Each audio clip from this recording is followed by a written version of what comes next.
Anyways, he grabs on his cloak and heads out the door. And one by one, unless if anyone Can't hear wanted, you. oh, one by one, following Endless, you're the first one down. The tavern's pretty empty. There are you since you were here last night and spent some time in the bar. There are some individuals that are passed out here that have been here since last night, and just by the color of their stains on the clothes they are wearing, you get the impression that they might be more than just a regular. Uh, but you do see slowly Zafril and over the next half hour, the rest of the party coming to and joining down in the dining space for a nice meal. There's a nice hearty pork chop with grits and what looks to be like a little bit of a fried egg. It's a nice breakfast. English just gobbles that up and cure that hangover. Yeah, and as you guys see, you just see like endless, like very much Goku style is like just just shoving food in his mouth to get rid of whatever pain he might be experiencing in the old cranium. Is everybody at the table right now? Fia and Troxy just barely showed up. They were the last ones to come, and it's at this point we'll say 9 o'clock, and everyone has an appropriate amount of space at the table to sit. Except for Raiden, you have to pull up your own chair, but that's because you're the size of a Yeah. tank. He sits on the floor. He just likes Right. on the ground. He, English kind of like nudges at Raiden, looking at his plate, like, "You gonna shove all that food in your skull?" It's stupid. no, thank you. I'm quite full. I woke up a couple hours ago and took a morning walk. Well, it'd be a shame for that dinner to go to, or that breakfast to go to waste. You want me to finish that off for you? Yeah, you go ahead. I'm still thinking about what happened last night. But you never ask. He slides the plate over and starts piling again. Like, what do you mean? What happened last night? You don't remember? Oh no, I remember, but that's kind of normal. At What do this you mean point, it's normal? at this point, Fia and Troxy, you guys start to realize that like maybe something went down a little more kosher than normal last night. As you see, Endless is like, water off a duck's back, and Raiden is confused as he like cocks his head and then almost cocks his head a little bit more, just not understanding why whatever in this moment, Endless is oil, and everyone else is water. He's not seeming to get it. Proxy Proxy comes in after just walking Gilgamesh and gets him a bowl of meat and grains. Rurf, rurf, rurf. Something might be wrong with his vocal cords, but he's such a cute pup. He just sounds like he's 50. He just grabs his cheeks like Play-Doh and just, scruffles them up and she and she gives him his food and she kind of walks over and sits at her lifted chair because she's so tiny. And the one thing you guys will notice is she's actually wearing like a bandana, but what she does, it's kind of like tied to her forehead, and it has let me see, it has a piece of cloth that kind of hangs down here and kind of covers the majority of her Oh, scar okay. as she sits down and kind of happily starts to eat and just says good morning with a mouthful of food. What did we miss last night? Well, where to start? His lover, I quote, Evelyn, is apparently back, and she's archdevil or a devil of higher power that I can surmise. Well, she put a cursed jacket on Endless. Luckily, as soon as we got her shoot away, I was able to remove it from him, but it doesn't seem like this is the last we'll see of Evelyn. No, I don't believe so. Well, if we do, she looks at her. She closes her fist as she has those new lightning claws. She goes, "I got something for her. Just a whip bop and a zap out of here." Yeah. I wish that would work, but apparently, according to Inglis, they killed the devil before, and this is its second appearance. What I understand is you might have to kill its host body in hell to probably finalize this deal. Either that, or make a more favorable deal, but honestly, I'm against all actions with this, but what can we do in this situation, so... You would say it's disgusting, correct? Well, I would say that, but it's endless we're talking about. It's just Uh, expected. Oh! See, Ready to just Ew. pat you on the back. Ooh, he burned you. as Angus is like plate like up in his face, like shoving, he just kind of looks up like, Oh. the fuck? Fucking with a Goes back to eating. with a face full of food, she just says, "Boom, roasted," and then she kind of like hits the table. Listen. Just because, look, we can't help who we fall in love with, and truly, she does. She does love me, and I know that. And eventually, I'm gonna get to the bottom of her heart, and she's not gonna be an asshole anymore. You just gotta give me time. So, Raiden slaps him. I'm not so kidding. Like he already is done with this. Just I, boom. Inglis, I've never been in a relationship before. You know, maybe I'm just too young for it, but even I can see red flags a mile long with no experience. So maybe you might be colorblind. And she like stuffs a pork in her mouth. He's like, listen, I am colorblind. I see in grayscale, and up until now, everybody has had the good graces not to mention it. Well, dark gray does not mean go. She just like shrugs and takes a sip of her juice. Well, events aside, what's our plans from here? We can scrounge around the town a little bit longer, or we can just immediately start heading away. Are are we still gonna go to the military, ask for help, or or are we waiting for something for that? Well, we already informed Yurim about this. We can try to see if we can contact some forces here. They should be warned. I don't know, politics. Maybe we should go talk to a garrison, or I don't know, just warn them. I'd say it's a wasted endeavor. We've already discussed and gotten nowhere. I'd say we waste no time on innocents. What about you, Fia? What was the question? Where we're going next? What's wrong? Are we going to be informing the militia within Leavenwood about our little issue here? Or do you think it's unnecessary because we've already let Yurim know?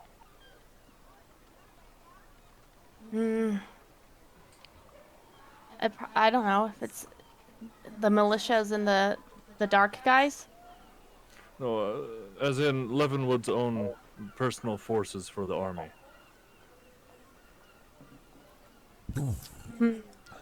I don't know. Maybe we're good since we just told someone. Endless? I think it's probably a good idea. Well, can't hurt to at least talk to them about it. It's gonna take quite some time for a messenger to get out here. But I don't know if we're going to be able to convince them to give us any men, per se. Well, not men, but at least we could warn them, you know, that this might be coming towards the city. What we thought, well, there could be more towers that turn into, well, you know. I'm confused because we already told them about the tower, at least in Yurim. Well, we told the politics and the people up there, but you know, what about the actual soldiers? Maybe they need to hear about this firsthand. I mean, if not, it's up to Zafriel, but I worry about the city and the people. Troxley, if you want I- to take the time, I don't know if you're much of a calligrapher per se, but if you want to take the time this morning to sort of like write up like a draft of some kind to hand off to, like, sure, you can have a conversation with them in greater detail, but kind of like all the bullet point information that you have been able to collect if you want.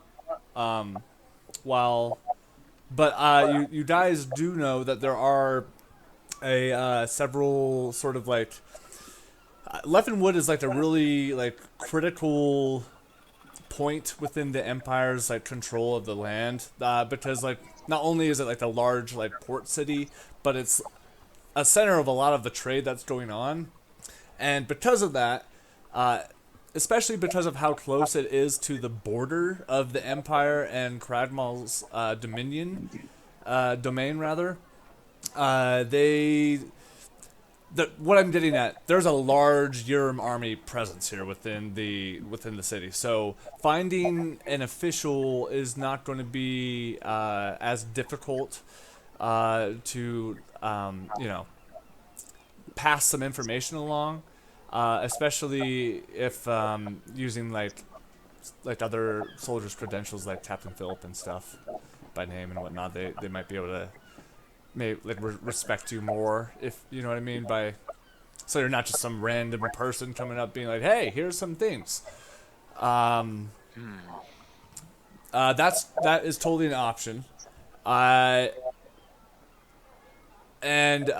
you, let's hear, if you want to just roll an investigation check for me real quick. Sure. Does anyone want to go on this endeavor with Troxy?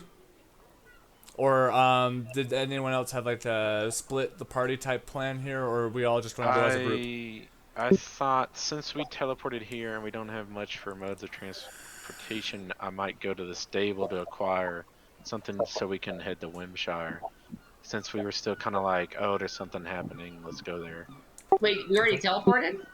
Yes, Yeah, you are in Leavenwood now. Oh, never mind. Just throw out my argument.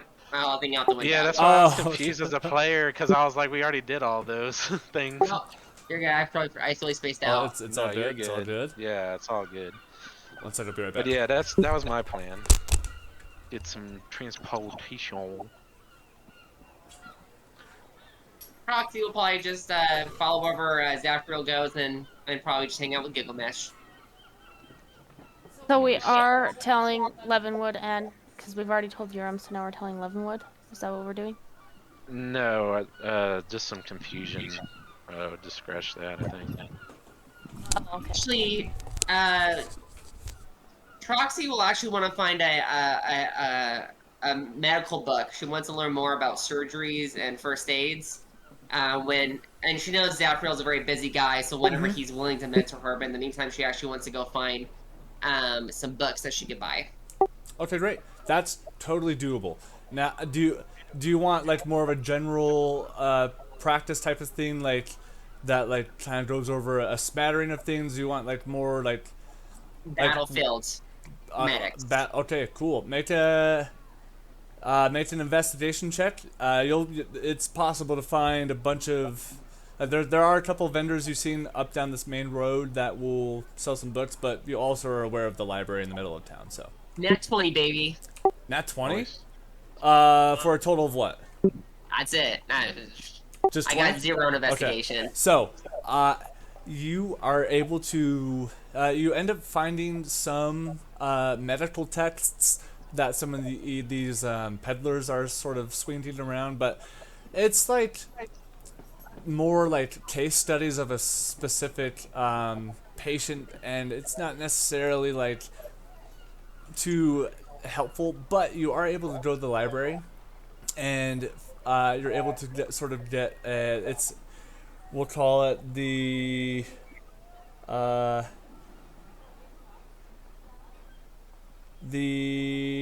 World Almanac of Medicine. I don't know. I can't think of a book name. It's just a nice this book you will be able to read many times over and over to be able to sort of like how to identify sicknesses and things like that. It will get you started for sure. Okay. And in fact, If I'll even throw in one of the peddlers that you first stopped at before you went to the library does have a healing kit available if you want to buy a healing kit. Yeah, sure, absolutely. She'll buy a healing kit. Okay, let me look that up real quick. What was the book called? We'll just call it the World Almanac of Medicine. I don't even know if almanac is the right word I want to use. What is an almanac? Yeah, I've never even heard of that before. That's something that existed before the internet and now isn't relevant. Beginner's Guide to Medicine? Sure, why not? Beginner's Guide to Medicine.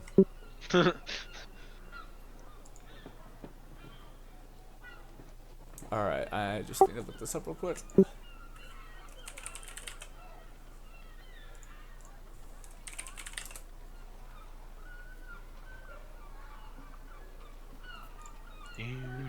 Yeah. I'm hurrying.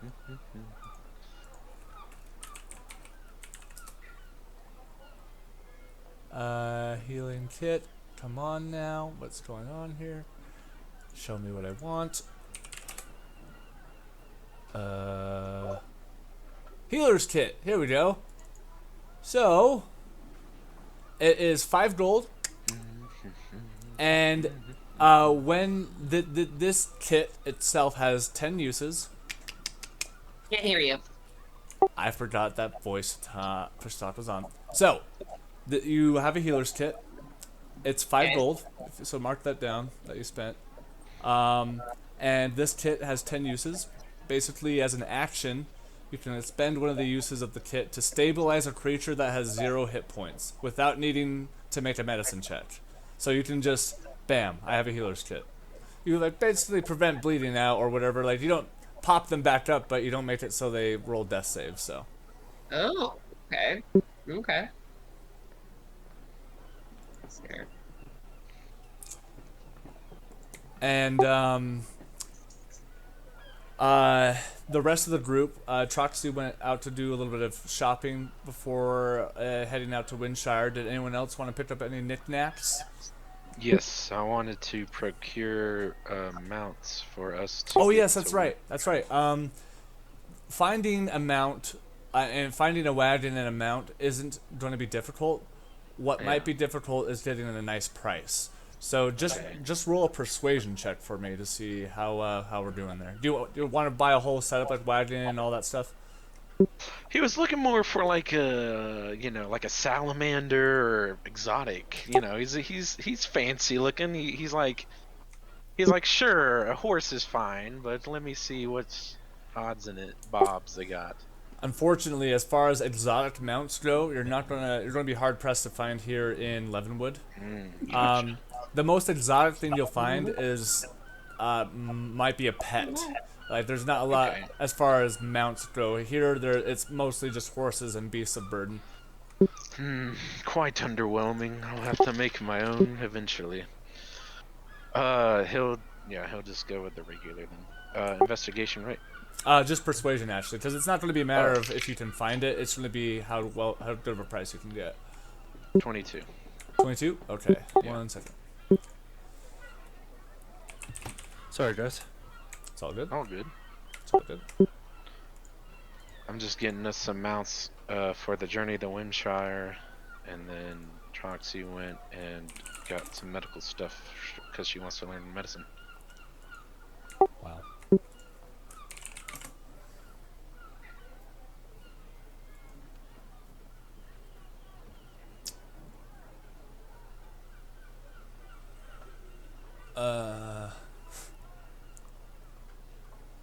Oh, there we go. All right. So for 2 horses and a wagon sufficient to carry 5 people, you're able to get it all for 100 gold with that persuasion check. Okay. Okay.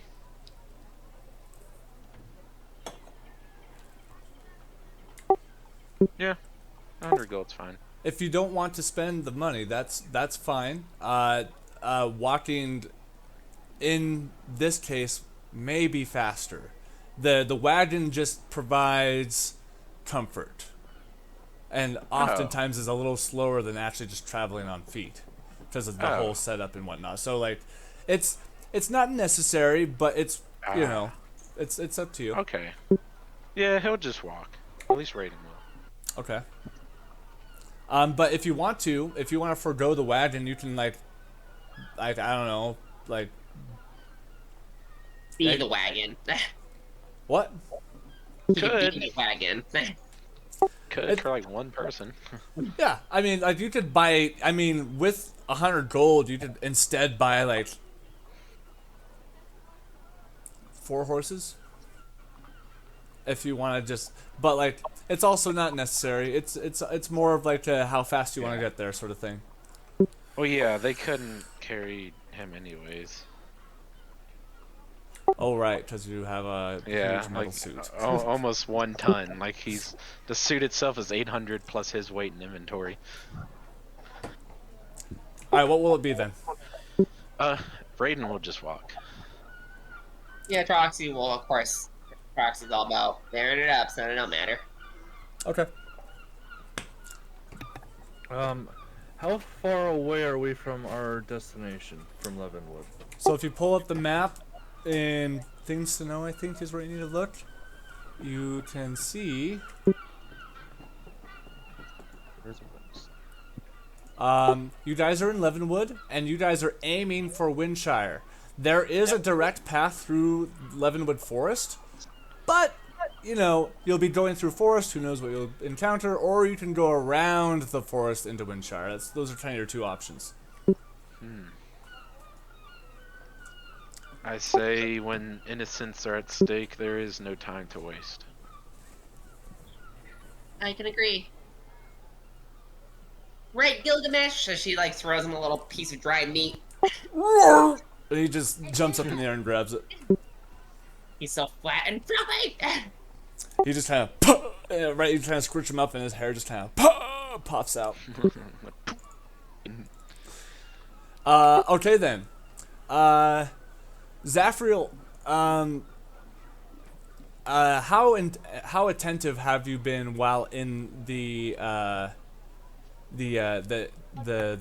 bustling crow? He's just been trying to relatively decompress, having to deal with a literal devil, the prior night, and then just recalling all of the, fun times of the previous night. He is pretty exhausted, to say the least. So I'd say I wouldn't say he's not paying attention, but not actively keeping an eye out on anything in particular. Okay, well, as you're sort of kind of like gathering yourself, you notice on the wall a group of people have just left after they got done inspecting it. Walking by, you notice on this particular section of the wall, it's like maybe only 5 feet of it. You see a bunch of names carved into the wood. There's so many names carved into the wood that like some of the other ones are like ineligible because of the amount of carvings, but you do notice there's like 4 or 5 plaques that are on the wall which the carvings are surrounding, and at a quick glance you can notice that these must be notable adventuring teams the impression you're getting here as you look is all the ones that are carved into the wall are people that weren't like honored by the tavern, but so chose to put their name up there anyways. You take a look at some of the plaques. Lots of names, lots of people you've never heard of. There is one plaque that seems to be maintained more than the others. In fact, you can still see a small layer of polish on it, and it says the Iron Fists and has a series of names below it.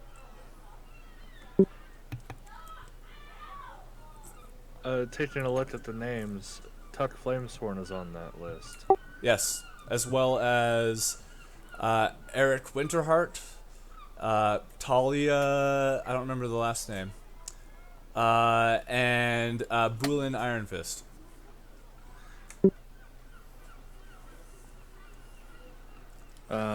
Zafriel, is the area around this plat now that these guys have moved, like relatively populated, or? No, there was a group, what you now know to probably have been some adventurers themselves. But yeah, like this, you've never participated in this tradition, but you can feel the energy here just standing next to it. I kneel down and show a prayer to Cord to provide more honor to the adventuring party's plats that are up there. Make a religion check for me real quick.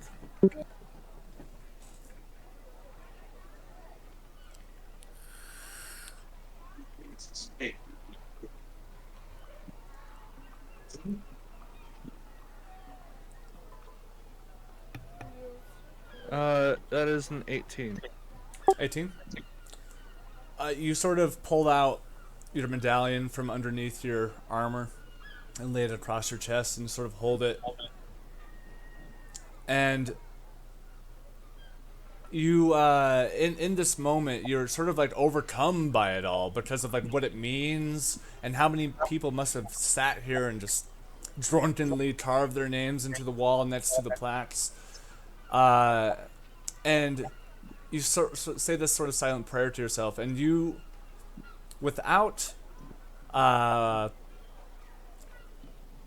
making the decision yourself, start humming a tune.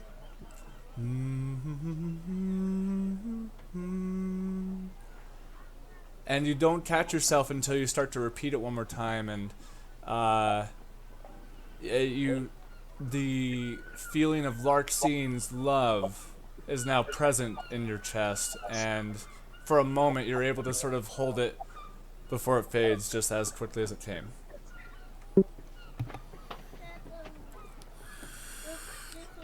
Oh, good job, Skyly.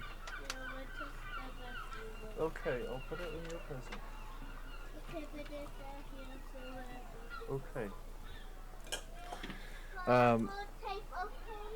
I'm going to take a dagger, and I'm going to carve Larxine and Hendrickson into the wall.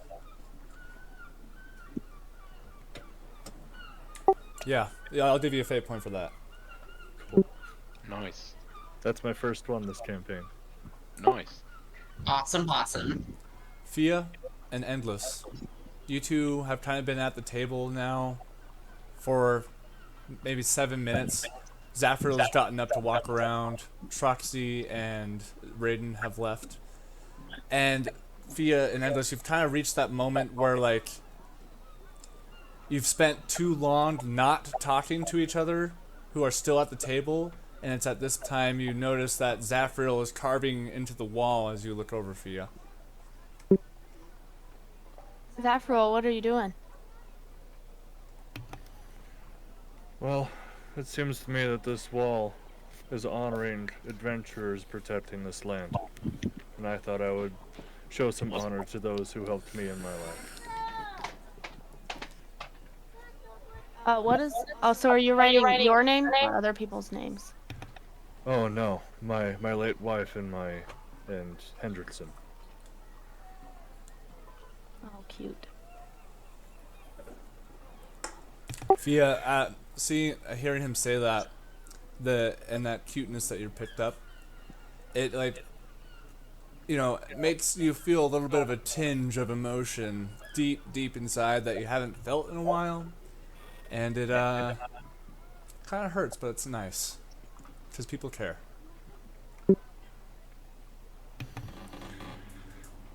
Well,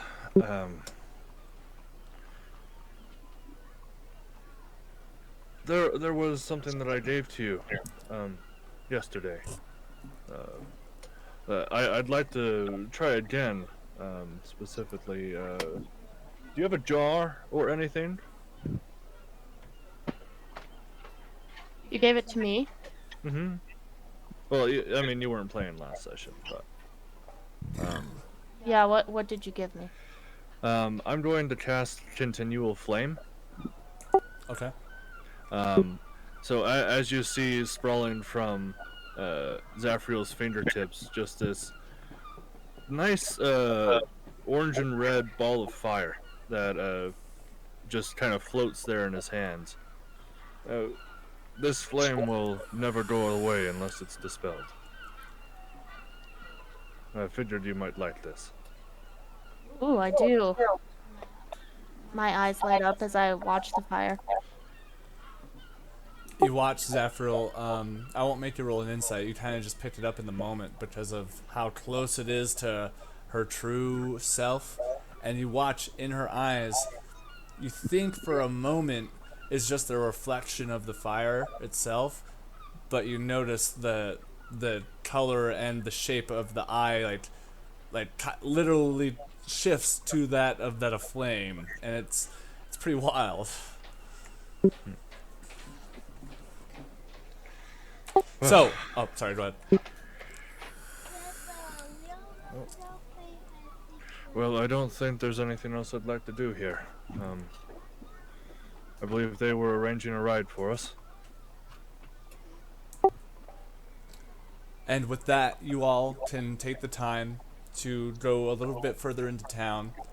And we'll say about 10:30, after everyone's had enough time to sort of peruse the streets to find horses, books, and whatnot. As you're sort of rolling along, oh, actually, no. You didn't end up getting any horses. You guys are going on foot. As you guys are starting to walk out of town, does anyone want to look for anything in particular as you're leaving? No, I would say Troxy's too focused on wanting to show Zafriel her new book. Sure. So she would not be looking. Zafriel, yeah, every like 5 minutes, you see Troxy's just like nose deep into this book, and she'll like read a couple pages and be like, oh, Zafriel, and she'll show you, and it's just like, oh yes, I know that, and she's like, and she just goes back to it, and it's just that until you leave the town. Oh, well, what book was that? I bought a medical book to learn about more medical, and I also got she gets in her backpack and she's like kind of like dipping, like her legs start to go up a little bit as she's digging in her backpack, and then she kind of pulls it out. I got a healer kit so I can be more helpful in the battlefields. Yeah. I take the book from her hands. Oh, I've got this whole volume set in the celestial plane. I wasn't able to bring it with me. Her eyes have like the stars, and she's just like in awe. A very nice series. I knew I picked the right one. I heard the Zafriel voice. I looked at it, and awesome. She's all kind of a little giddy right now. So, with that, I have a quick question for the table. Yes. If not, don't worry about it. I have some things in mind already. But earlier this week, I had asked you guys to sort of think of a random encounter. Did any of you get the chance to think of anything? I did. Yeah? Yeah, I did. You said it could be anything. Yeah, just it could be like, running into bad guys, running into a house that burnt down 50 years ago. Anything. I could tell you, but I will only tell you DM secrets. That's what I was just about to say. Let's hop in there. That. I got one too.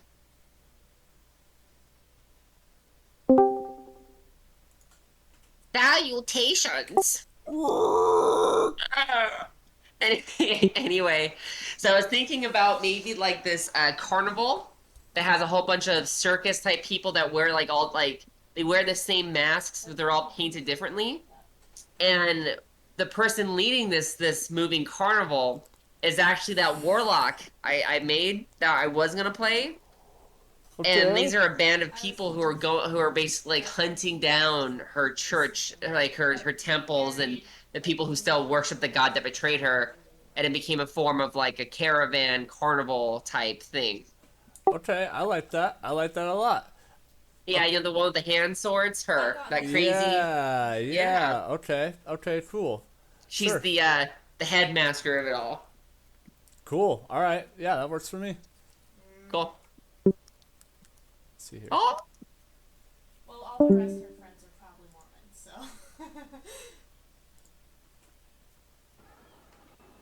Misa back.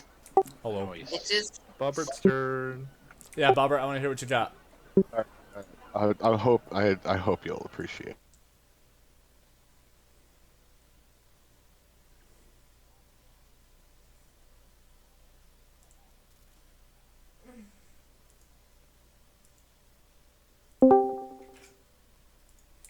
Hello. Hello. That took effort. All right, let's hear what you got. Okay, so just a random object you can do however you wish. But can we like at some point walk through the forest or somewhere in the middle of the trees, just find a single lit lamp in the like a street lamp, like a gas burning street lamp in the middle of the woods? Yes. Like an Thank actual you. bar. I love it. Okay, that's all I wanted to know. Let's go back in. Oh yeah. but what am I not? Oh, who roasted herself? Evan, if you haven't had the Oh, chance to shit. think of something, if you want to just tell me something right here on the spot, that's cool too. Huh? Mimics. Evan? Yeah. So, undead or mimics. Those are fun. Or a dragon. Sure. Okay, cool. Tucker, did you want to hop in DM Secrets or do you have something in Yeah, mind? sure. I didn't get this message, but I've got a Oh, few that's right. ideas. Sorry. Yeah, Oh, that's all right. Yeah.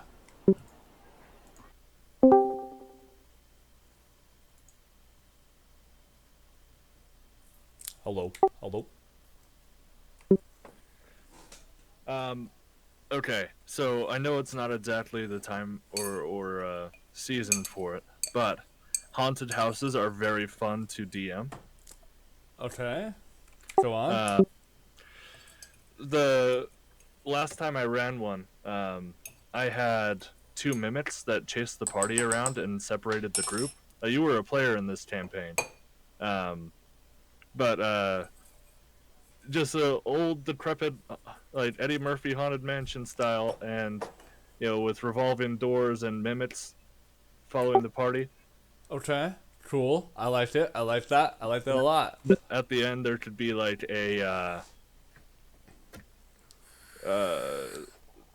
like a crazed sorcerer or something that is the reason why it's haunted. Okay. Per se. Cool. Cool. All right. I can dig that. I can dig that. That's all I got right now on the fly. No, that's fine. That's fine. We can jump back in. All right.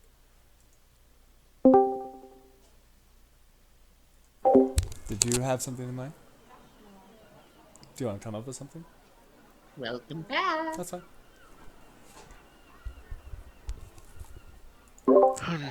All right. So, I'm looking at the map. Are you guys going to go around the forest or through the forest? Through. At least I am. So Great. 11. Let me pull up the map once more. Because remember, just to give you a general reminder, the reason why you guys are heading towards Winshire in the first place was because you haven't really gotten super solid information, but from what you have found out, it seems like a lot of the Empire is sending the people who are afflicted with this sickness to Winshire. And so you're checking it out. Troxy will always say through the forest. Yeah. Okay. He will always be more inclined to go in nature than on just a path. Well, I think that may be the fastest way of going, but we've got to be prepared at all times for an ambush. Of course, I don't- I'll be my bear form. I'll be sniffing the whole time. I can sniff the whole time. Maybe see, even a better idea to have two people on watch at a time through the night. Zafril, you have spent enough time in Leavenwood to know it's probably just local town superstition, but apparently a witch haunts Leavenwood, the Leavenwood Forest. This may be folklore, I've never even seen it myself, but from my time spending here, a lot of the townsfolk seem to be pretty terrified of a witch in those wilds. You see Inglis's eyes get big and say and go like, a witch? Yes, apparently they hold a brothel there for devils and witches. Oh Did you my just say a God. brothel? And you're clearly not going to date this one either. Let's go. I'm to the just brothel. joking, Endless. As you see Zafriel crack a grin, and it immediately goes back stoic. He's Right. the boom roasted again. Well, that's fine. That's fine. It's probably good that you made it up. It'll save me a lot of gold. Well, Maya, she brings out her new like Wolverine claws. She's like, well, if it's a Oh witch, it'll yeah, be a tall liquid lightning witch. claws. Hell yeah! Like shing shing shing shing. I'm ready. I'm All ready. jokes aside, though, I've been ambushed by abominations one too many times, and it's very likely to happen if we go through the forest. Well, if they stink, I can sniff them before they get close. So I will be the main lookout.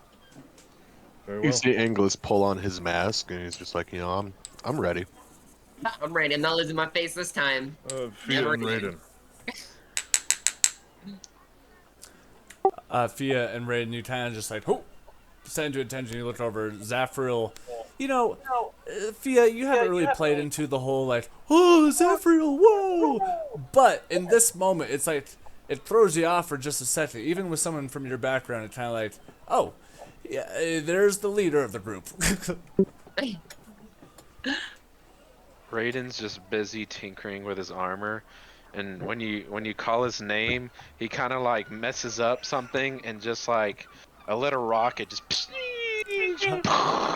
not like blows up on a house, but just a little bit down the road, and he's like, oh, You just hear, yeah. my leg, from like clear ways away. Holy cabbages! My cabbages! Yes, I would love to go through the woods. I am most intrigued to learn more of the local fauna, and also, if there is more abominations, then these Thunder Gauntlets are rated E for everyone. And Fia? God damn it. And we're just following you. Well, I'm asking your opinion about traveling through the forest to get to Yes. Winshire quickly. Yeah, I think that traveling through the forest is the best way. I think I was just checking. I think I have like dark vision, +2 or whatever, so I could be another lookout. That'll be helpful. Alright, well, it seems unanimous. We'll travel through the forest. Everybody have what they need. Right then and there, Troxy gets so excited she throws her book in her backpack. She runs up a wall, does a backflip, and as she flips, she just transforms into her big fluffy bear. Can you roll a d20 for me real quick? And just add like a +2 to it. This is not for your flip. This is for something else. 16. 16?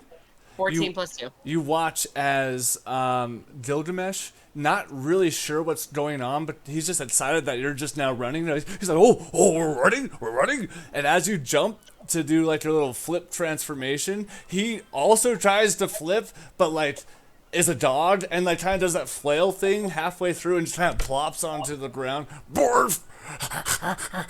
And he just stands next to you. She just like laughs like how a bear would and just pats him with her big paw. And he just goes on with you.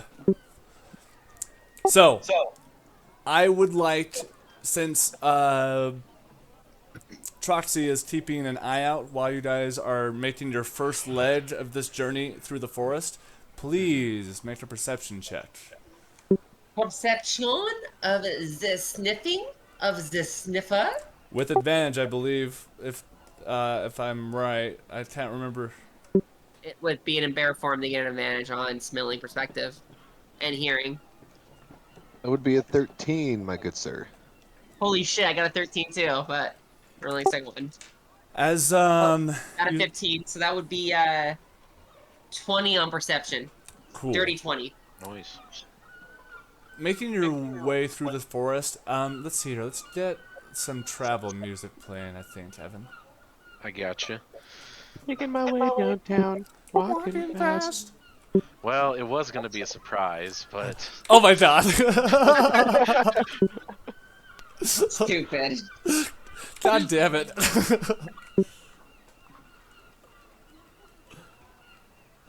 But What's that one about the meeting the girl on the train? No. meeting the girl on a train. Yeah, it's a really famous like romance song. The boy's going one gosh. way, the girl's going another one on a train. The lonely girl. What was it? Oh, just a small town. Journey? That Journey Yeah. song? Oh, yeah. There you go. It's a great song. Fuck yeah. I gotcha. That was the school anthem at my junior high school. Hate it. Just because what you said is apparently in the list. Oh my god. Yeah. God damn it. Privileges revoked. That Bunch is. of fucking nerds. I love it. Oh my god. All right, I gotcha. Man, that really is high pitched. Yeah, it is. So, over the next 6.5 hours of travel, it's pretty easy. Like, as there's a gravel sort of path that leads out of the city that eventually just fades into more of a dirt path that's maintained. The road itself, I don't know if you guys are familiar with like the aesthetic of like an English forest, but it's one that's been like really maintained. Like there's no underbrush. There's like you only see trees, and it's because of the maintenance that the city does on this section of the forest. But after about 3 hours of travel, you get past the point where Leavenwood itself stops caring about the forest. And that's when travel gets a little bit more trickier, but with the help of the bear that was raised in the wild, you're able to get some pretty good ground, and eventually it's coming to a stop to rest for the night near a nice little brook. So it's this little babbling brook through this little forest. Mind you, most of the trees in this forest are oak trees, and this forest itself is super old. A lot of the trees that you're seeing around you are like at least 3.5 feet in diameter. It's pretty. There's some pretty haunting trees out here. But as you guys make camp for the night, I would like. Let's see here. Zafril, can you roll a D100 for me, please?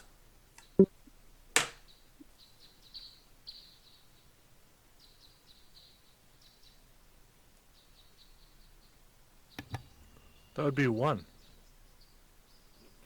Just a 1? Wow. That's cool.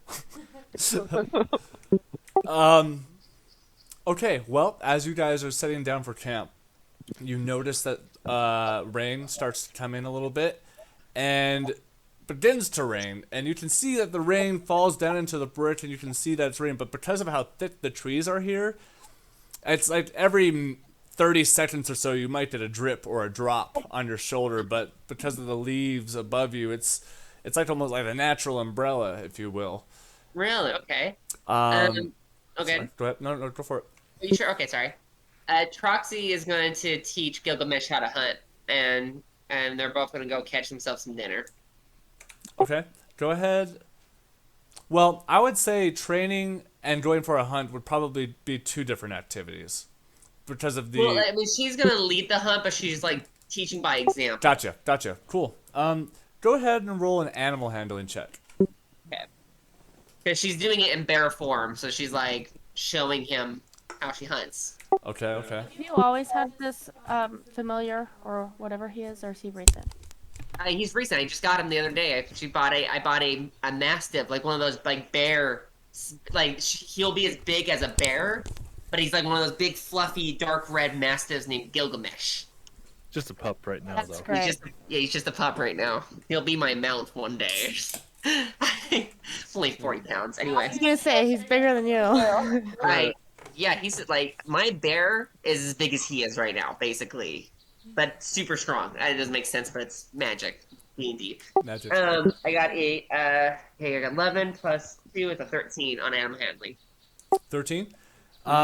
So Gilgamesh doesn't necessarily have a problem taking command, especially when it's coming from a small bear. You're able to kind of get some nice like walking work where like you establish a range of trust where you can like have him maybe be 10 or 15 feet away from you and not have to worry that he runs off. But as far as the hunt, oh my god, look at that. That's just what I imagine. Let me see. It almost Wow. looks like the curly hair. Almost looks like your character. Where did you put this? Oh, in the chat, the Oh, Facebook. no, on the call Video within call. Oh, Discord. that's right. Yeah, Makes sense. the call chat. Yeah. Basically, yes. I love Yep. it. With that, he doesn't necessarily assist so much with the hunt, more or less just participating with it. But Yep. you're able to find enough food for the party to eat tonight. Well, actually, you're not a ranger, so you're able to find 2 hares, and it's enough to feed half of the party. Okay, she'll give half of her catch when they'll come back. She'll come over to Thea, and she'll like kind of just like drop like this like 2 hairs. Wait, you said 2 hairs or enough to feed half the party? Both things. Okay, she drops one of the hairs off in front of Thea's feet and just kind of pats it and looks up at her, and then she takes Gilgamesh and she uses her mold earth ability to create that underground den that I did before with the holes like little tunnels spidering out for oxygen. Cool. And she makes a small little nest for her and Gilgamesh, and they both start eating the other hair. Great. Before she walks away, I pat her and Gilgamesh on the head. Her little bear tail kind of. And as the night goes on, the rabbit is processed and prepared into a nice little stew.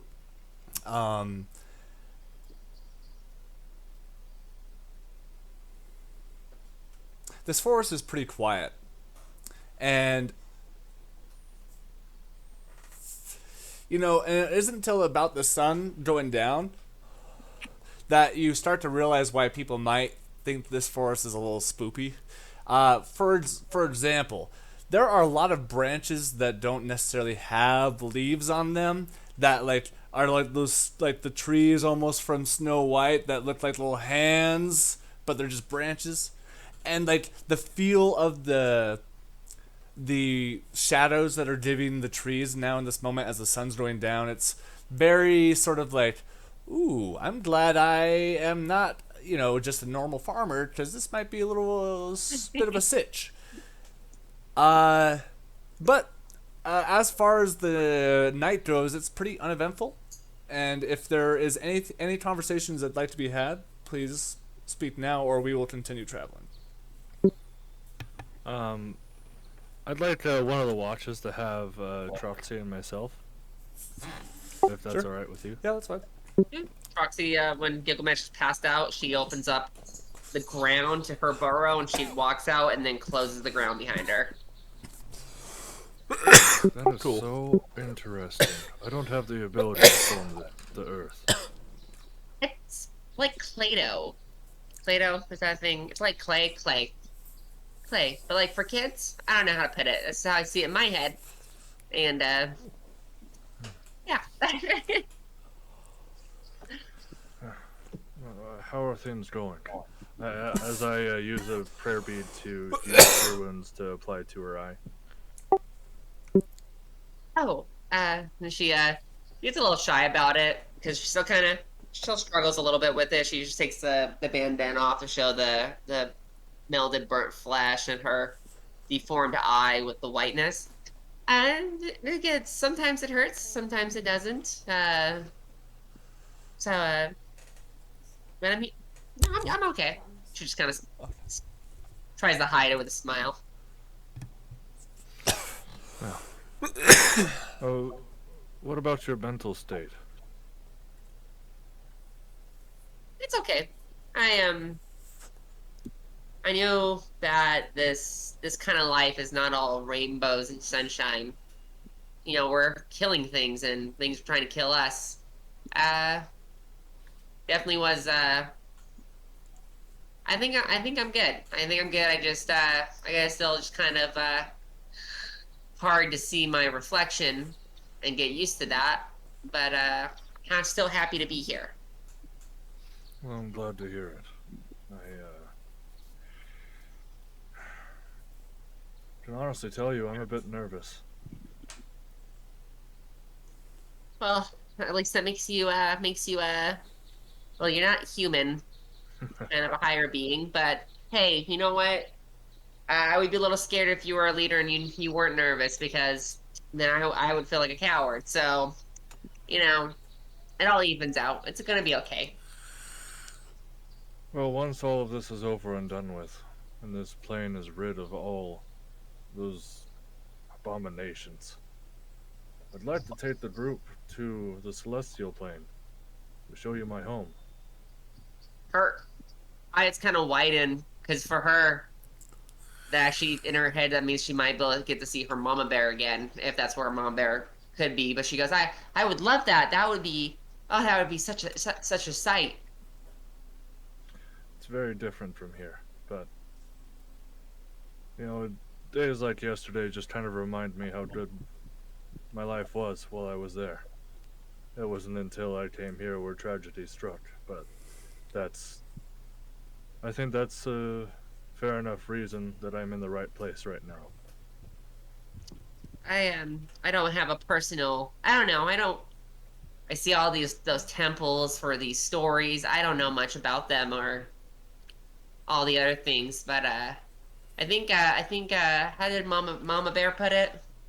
I think the world's energy puts us on put brings us to the paths that we need to be the most helpful to people who need it. And I think maybe we all need each other. Who knows? I agree. But, uh, regardless, you're healing up quite nicely. I'd say about another week or two of healing. Should be at least about as healed as I can get you. Not sure where that will take us, but we'll see. But you're Well, healing very nicely right now.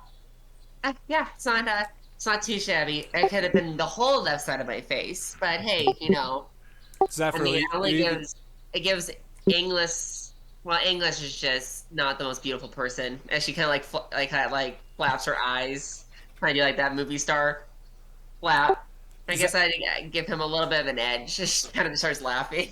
as she starts laughing, her head catches an angle of the firelight that you hadn't seen prior, and you actually see like what before was like, you know, like scar tissue.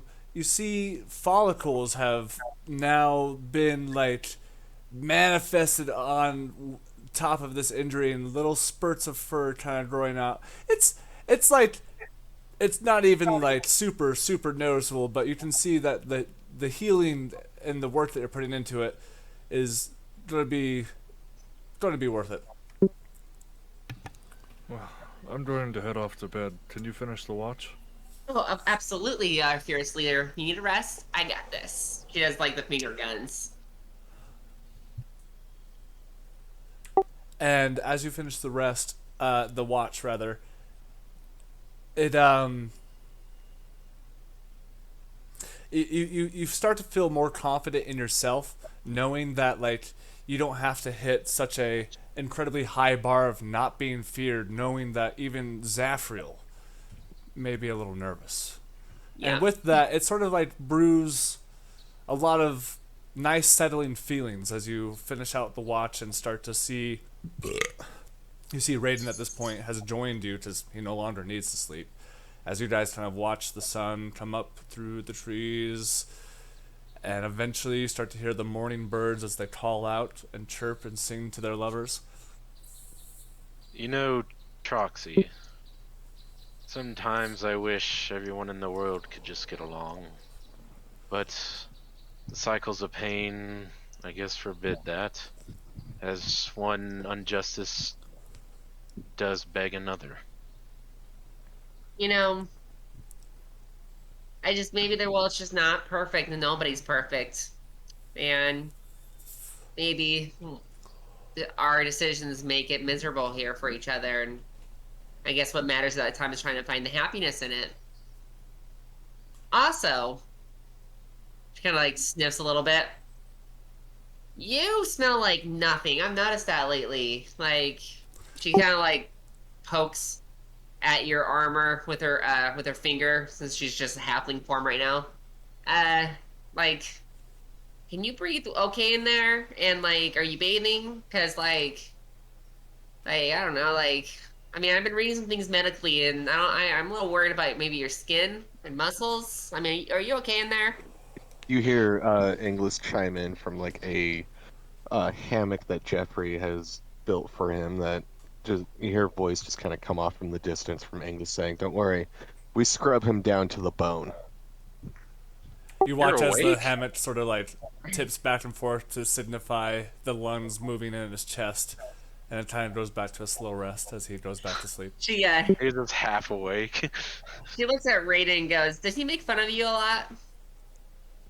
Yes, he quite does. He's a peculiar one. Makes me wonder about, the justice in it all. If everyone is quite as innocent as they seem, or if everybody's just hiding some pain. But yes, I bathe quite well. Poddington has a daily routine, as Poddington just like clink clink Pop, clink pop, clink, pop, pop, pop. He just starts like, doing comes this on out his of head. like a little like flap or a piece of metal like opens like a staircase, and he just comes out of my shoulder pad, and he's just like does a little thing with the lid on his hat like a curtsy. Real quick, who all here is familiar with Sword in the Stone, the Disney movie? Not Troxy. Okay. Oh, me and yes. Yes. Okay, so there's a part in the movie where Arthur meets up with Merlin, and the enchanted teacup is like putting sugar in itself. Yep. And it kind of has a little bit of an attitude. Like, that is what I think of when I think of Pot Pot. Like, I just think of this little pot creature that looks like maybe, 4 or 5 inches tall? Like, it's pretty small, right? Yeah, he's like the teacup from Beauty and the Beast, but he's Yeah. a literal like the Kool-Aid man, but from Elden Ring, like the little pot thing. You Yeah, just so play- Trotsy, it's so interesting to watch an inanimate object have so much sass. she's just like kind of eyeing it for a second and goes, "That is fascinating." Huh. But hey, sometimes you have to get back at people for making fun of you all the time, and so she kind of like has him look at Inglis, and she just cast infant station on Inglis and his hammock. Oh, shit. Fuck, okay. I don't know what that does. Can you just read it for me real quick? Oh my goodness, yes. Yes, I can.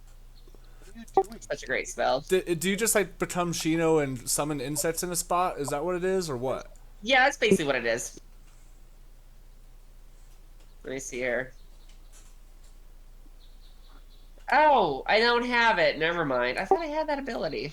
That was something you wanted to have a magical item do because you didn't have the spell. Oh, that's right. So instead, I said that. You know what she'll do? She'll cast a. She'll cast a. She'll cast a mold earth and have the earth like kind of shoot up and cut the webbings of the hammock. Okay. The hammock just falls. You wait for the moment to see Endless readjust the hands behind his head.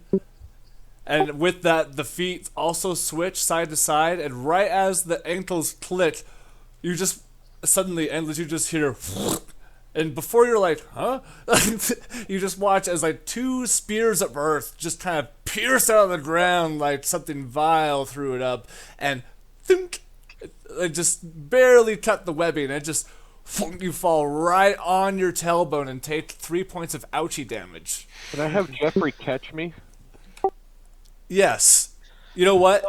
But Jeffrey wasn't ready to catch you. He catches you by you just landing on him as he just kind of, you watch as like all 8 of his legs fold up the other way, kind of like when a dead spider is like playing dead, you know?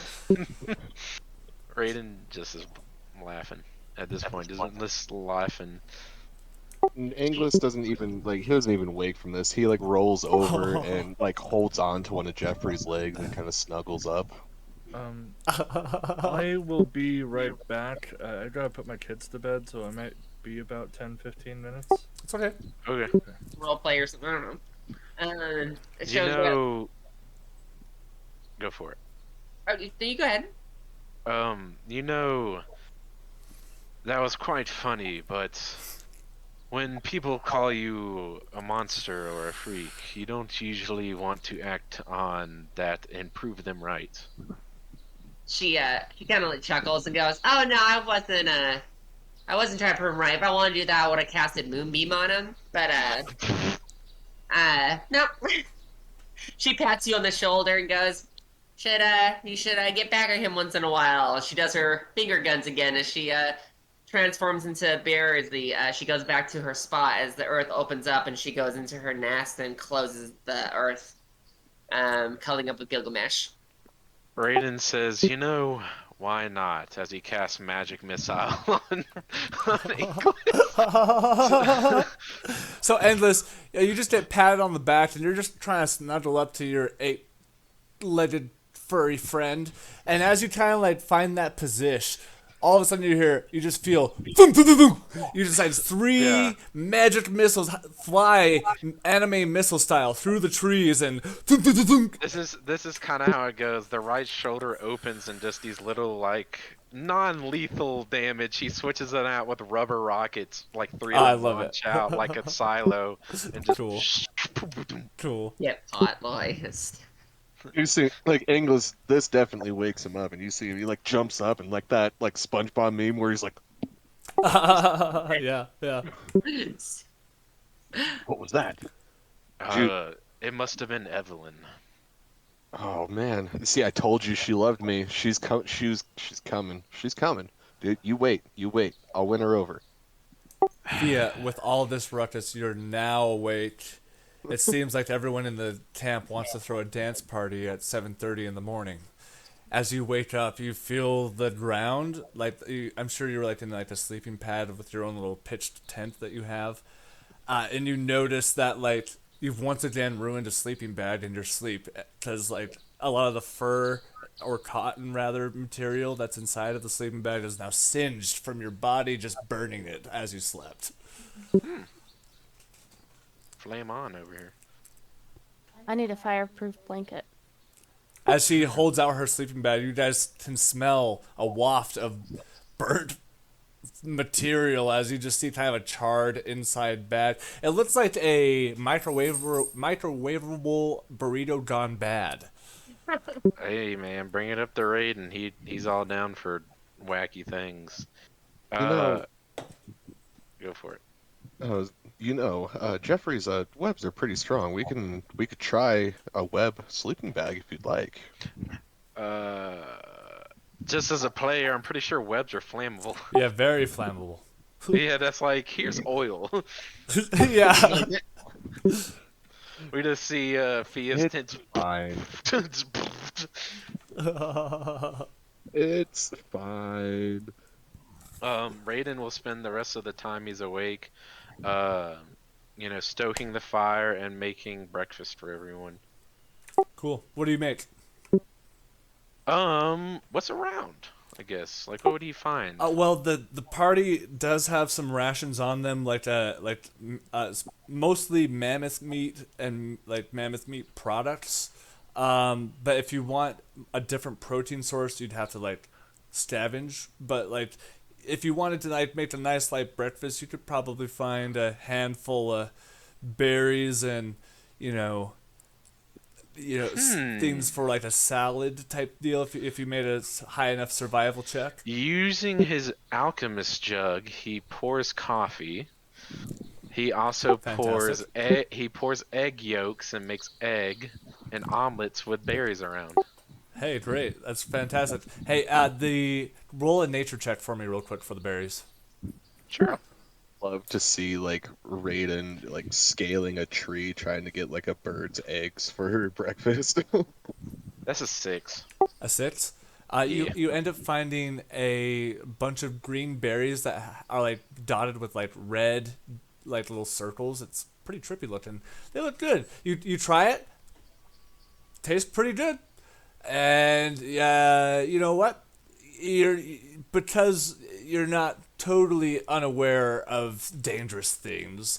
You don't get the sense that these berries are poisonous or going to make your teammates sick. So, gathering up enough for several omelets, everybody is joined around the campfire for an interesting breakfast they have never had in their lives before. There's this interesting omelet. Actually, please, Evan, describe it. So, surprisingly enough, they're pretty well made, like an omelet, like a half circle. It's kind of how I imagine an omelet. There's some like kind of reddish, kind of maybe some of them burnt blackish berries in them. Some with more, some with less, depending on your appetite. And then there's some nice coffee, 'cause nothing like waking up to coffee in your cup. Troxy's eating omelet out of one bowl and drinking coffee out of another bowl as a bear. Endless, you, as someone who, you might not parade around the town how much coffee helps you. Just get along through that whole chugging along. You gotta chug along. What's going to help you do that? Coffee. And you've never taken the time to take the whole like coffee setup because it's like a thing just to make coffee. Wow, is it nice having coffee out fucking adventuring in the world? God damn. Raiden, tell me, this has got to be a dark roast, right? Yes, this actually comes from an orc tribe down in the far west. It's a herbal blend not many can find. Well, this is absolute heavenly. Like, just keep it coming, please. Makes Oh, me I will. right now. And so as the morning goes on, your bellies are filled, your veins are pumping with caffeine. As the day continues traveling onward, can you make a survival check for me, Troxy, as you continue to lead the group through the forest? Aye, Captain.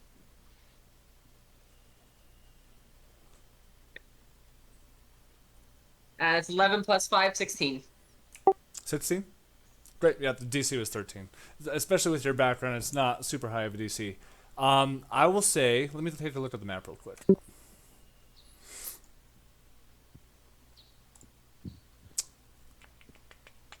Yeah. Yeah, I would say about at, we'll say 2 in the afternoon, the sun is starting to boil, and you guys are so glad that you're going through the trees right now. This seems to be a pretty hot spring day. We'll say about 2 o'clock. You guys get to a point in the forest where you're starting to notice the groomedness of it, if you will, giving you guys a dead clue that you're getting close to a town. And after the next 30 or so minutes of walking, you start to see something off in the background, but I need everybody to roll perception checks. That's good. Also, we need. I think we need to play. What's up? Maybe something a little spoopy. Spoopy? I got you. What's that, I- Troxy? 18. Okay, I got an 18 too. nice. What about you, Fia?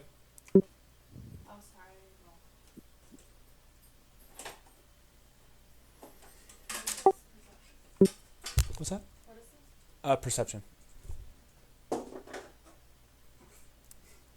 I got 4. Oh no. Right now, you're too distracted with the idea of trying to think of how any type of bedding would even work for you. It won't. That's true. Raiden, did you want to participate in on this? Yeah, 14. 14? Okay. This is alright. If you Raiden? want more music, let me know. That's fine. Okay.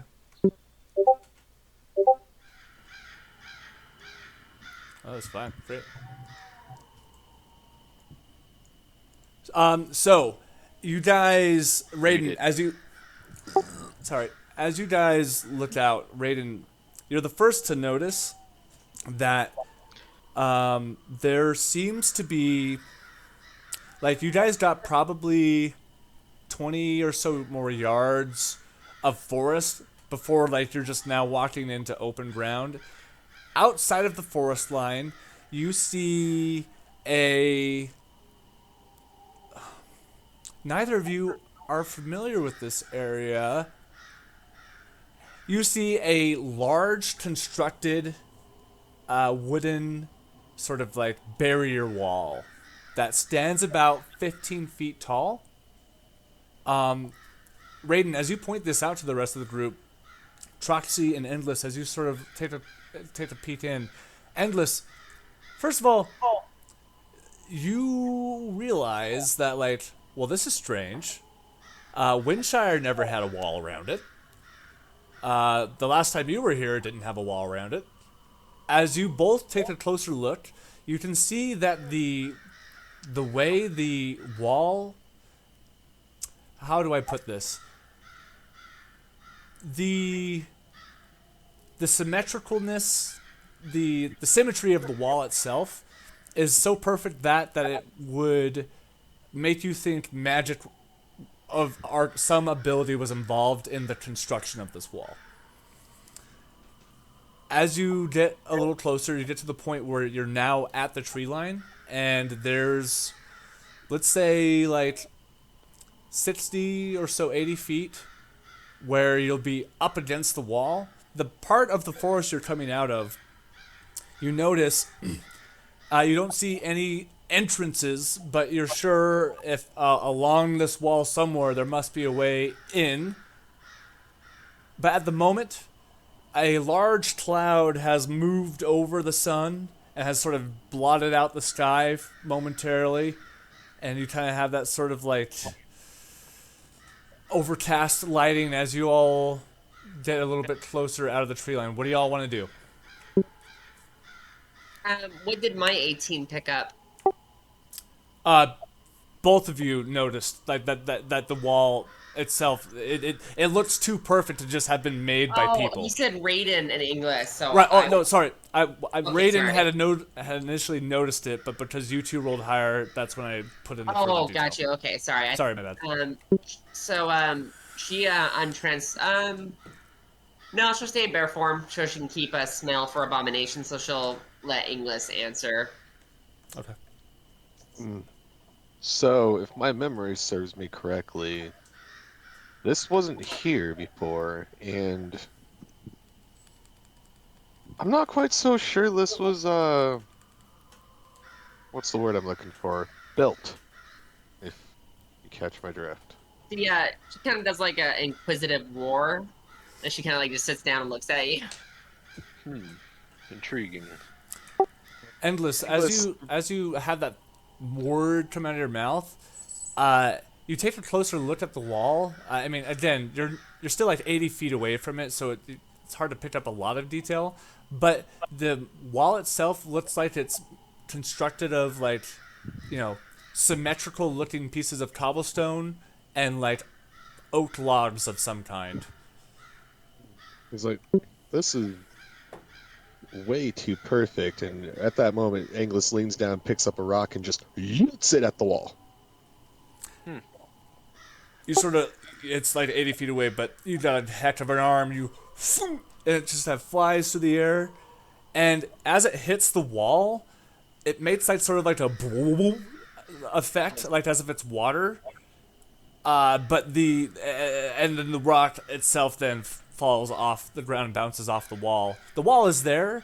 It seems to be more of a magical barrier than an actual physical. It's you've never seen magic like it before, but you assume it's a barrier of some kind. Okay, Troxy's actually gonna transform back into Troxy she's gonna pick up a stone and kind of bounce it. It's like a pretty good skipping stone. She bounces it a few times and she looks, and she kind of like flips it as like green sparks come out of her fingertips and the rock glows green, and she just with like all her strength chucks this magic stone out the barrier to see what a magic attack would do. Okay. You. Oh. You chuck the rock. Similar arc as Endless, except it's a little more to the right. Hits the wall, and the impact of it, you watch it wobble just a little bit, but the wall itself never like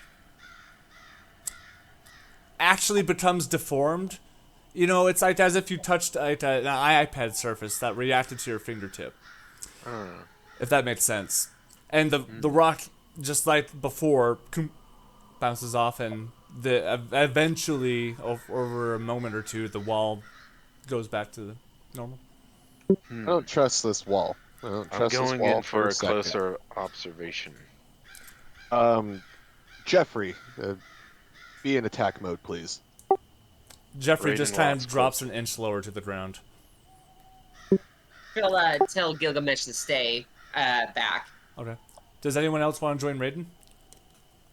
Nope. Yeah, no, not Troxy. Troxy will, Stay back. she'll watch. Okay. Okay. Yeah, that's fine. Fia and Raiden, Endless? be careful, please. You know off the top of your head how much dispel magic, like what the range is on that? I think it's 80 feet. Hold on, I got it. I assume 60. It feels like most things are 60, but I don't know. Hold, please. Holding my breath. It has a range of 120 feet. Oh, wow. I'm gonna wait till Raiden's done checking it out, and then I'm gonna cast that. Oh, okay. English, when am I never careful? Unlike you, I will keep my face. Right. Where did you leave your face at? Raiden just keeps walking. Raiden walks away without a single response. As you get like halfway there, you notice that there are quite a couple birds of prey. Maybe not necessarily a vulture, but you do see larger birds sort of like making circles around the city that you're kind of walking up by. As you get up to the wall, please make an Arcana check. Okay.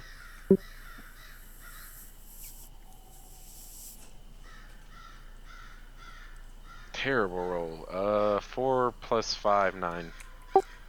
So, your experience with the arcane immediately lets you know, just by the way your hand interacts with the wall itself.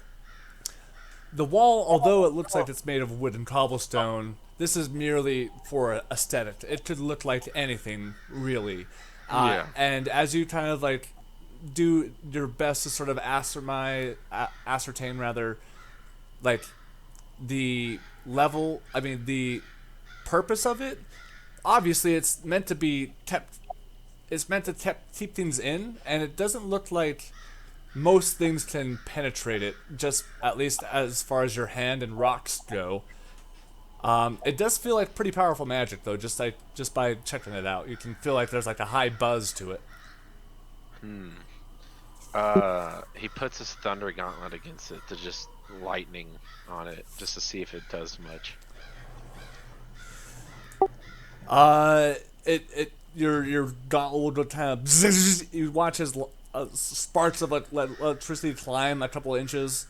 But the wall kind of has like a little bit of a, distorted sort of look to it for a second, like it's affected by the magic, but by the result of you using your thunder gauntlet, you come to the idea that like casting spells or like what's the siege like equipment Yeah. would struggle against like this type of like defensive wall. Like you could Okay. see why they would put it around a city. Raiden signals to just like hold on for a little longer as he will kind of do a area around it, just kind of check like a 360 just to see. And also, could I roll a perception check to see if I hear anything inside it? Okay, guys. so just to give you a real quick Okay. thing. So this wall that you're coming up on, Yeah. the part that you are by is curved. This wall, Yeah. as you are walking up, you can see goes for at least another mile or two. Like this part of the wall is just happens to be part of the wall that you walked up by, if that makes Yeah. sense. So Okay. as you're, let's see here, make a perception check for me, please. Okay.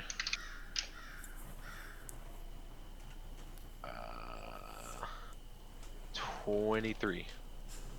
23. Yeah. You sort of put your helm up against the wall.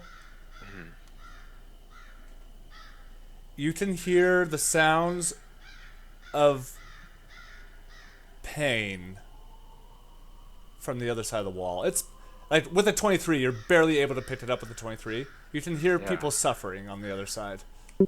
Huh. It's not like screams for help by any means, but like you hear Yeah. suffering. Like groans and Raiden will signal like motion the party to come closer so he can like do a perimeter check to see if there's an entrance kind of thing or anything Okay. else. Didn't Thea want to do something now? Oh yeah. Fia? Yeah, I'm gonna try casting Dispel Magic to see if that does anything to wall. Watch all the walls like disappear and just like hordes of Raiden will like say like do like a no because he's worried what's in because it kind of like keeping something in could be a possibility. So all I need you to do is roll a spell casting check. Yeah. So yours is charisma. So what you're going to do is roll. It's just a d20 plus your charisma modifier. Me? Yes. And the DC is 19. Watch her kill it. Well, I didn't. That was a 2 plus my charisma modifier. I think is. I don't know. Should be 5, I think. I think you have a 12. I think it's 5, but for spells it's plus 10. I think. Oh, Dispel Magic is not one of those. Never mind. You watch as Fia flicks her wrist out as Raiden gives the signal, and Raiden, you look right over your shoulder. A part of the wall kind of like it kind of like does this like weird glitching out effect where like for a moment it has a hard time keeping a stable barrier, and like you're not able to necessarily see through to the other side, but you see it like and then it goes back. Fuck.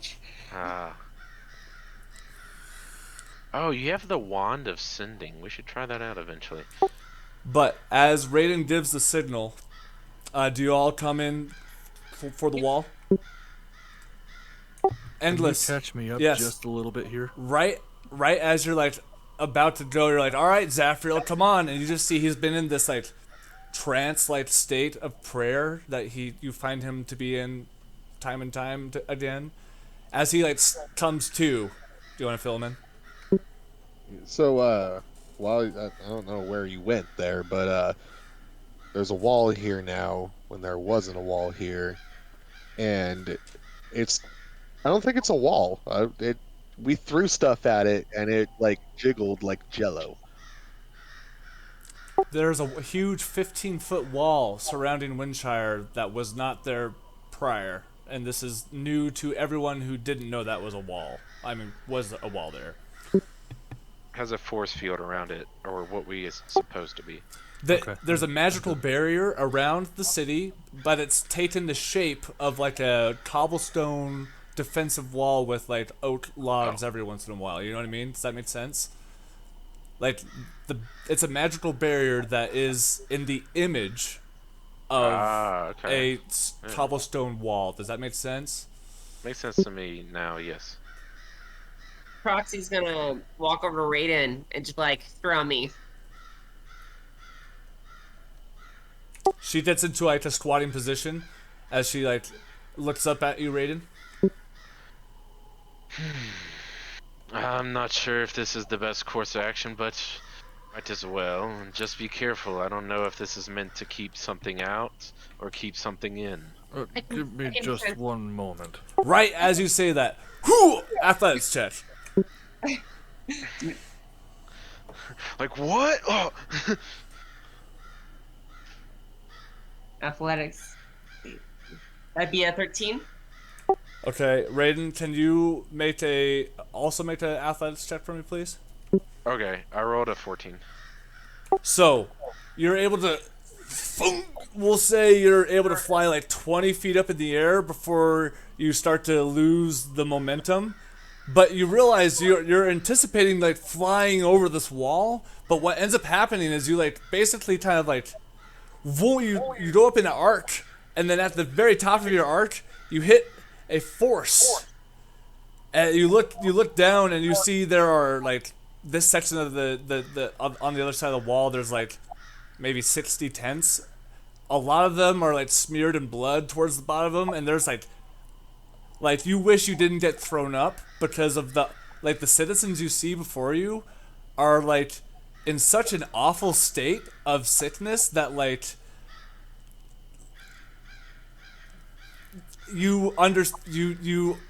it's hard to see. It's hard to put into words. Thunk, and you slide down.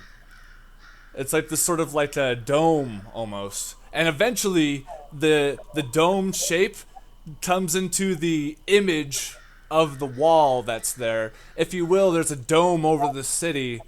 At the base of it is the image of a wall, if that makes sense. As she slides down, can she like squeak the whole way? Like a yeah, that happens for sure. Okay. When Troxy lands, she just kind of like stands there for a second, and she just looks like she saw like the devil itself, and she kind of turns away from the party, and she just starts walking away from the wall. And I'd say like after like 15 to 20 feet, she just like falls on her knees, and then just falls on her hands, like kind of hyperventilating. That's what I surmise. Something gruesome. Zafriel, your team is starting to get pretty confused. What are you going to do? Well, you've already tried to spell magic.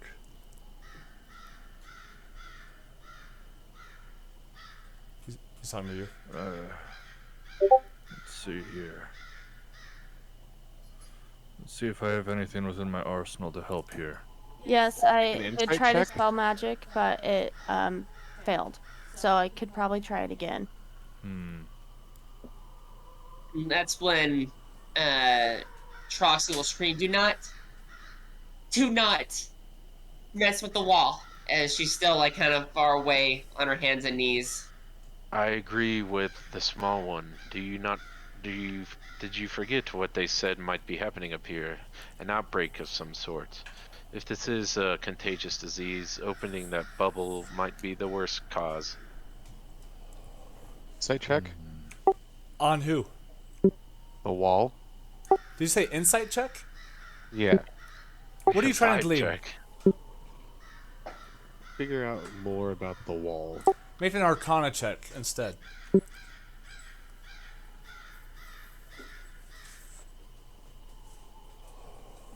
It was a 7. 7? Yeah. You don't understand the magic whatsoever, but this, actually, you've seen this practice before, at least from your background. Yeah, not every town would be privy to something like this, because this is something that, like, usually upper class society members would only be privileged to, but you have worked on some cases where, like, towns have been able to have certain connections with either a powerful church or political member who is able to provide this exact kind of protection. You haven't seen it in this form, but you've seen it in a different style. Like this barrier is often used in defense of undead attacks. Oh, from what I'm gathering from this wall, because lightning just struck my brain, an epiphany. I believe I've seen this before, and it looks like it is a good defense, or at least what I've seen, a good defense or common defense against such creatures like undead and spooky stuff. Well, then I agree with Raiden then.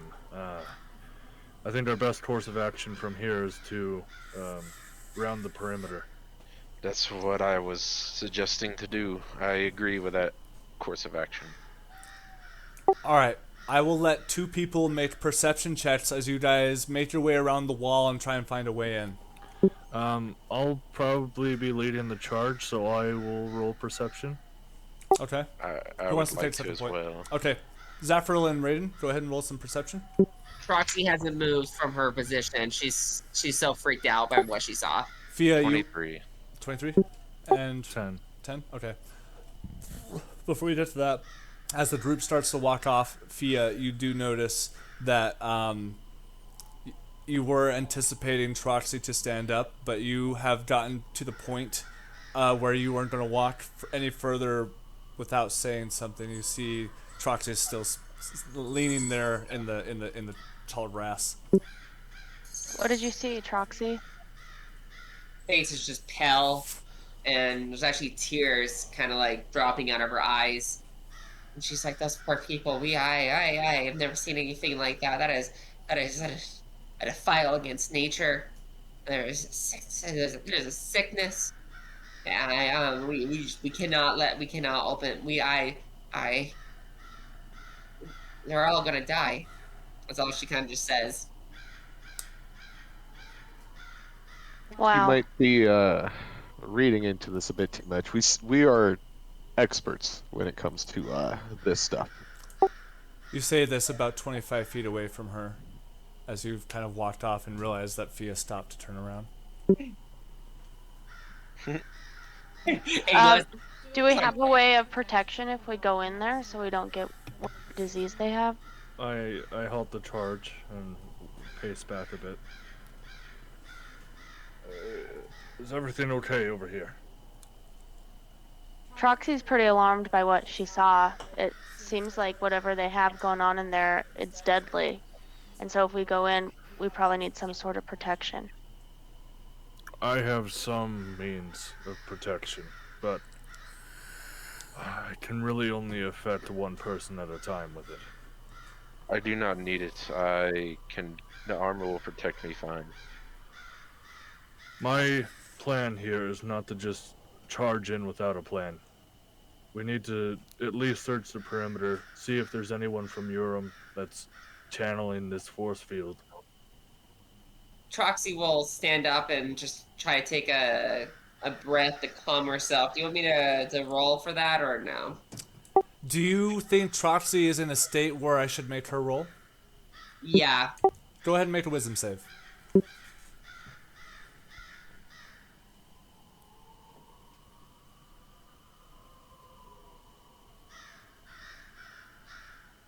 Holy shit, my dice love me today. That is a nat 20 plus 2, so 22. Nice. As you sort of sit there in the grass and again bump into the same goddamn wall, and you're just wondering how many different times you can bump into the same wall of this whatever this next step is that you're trying to get over.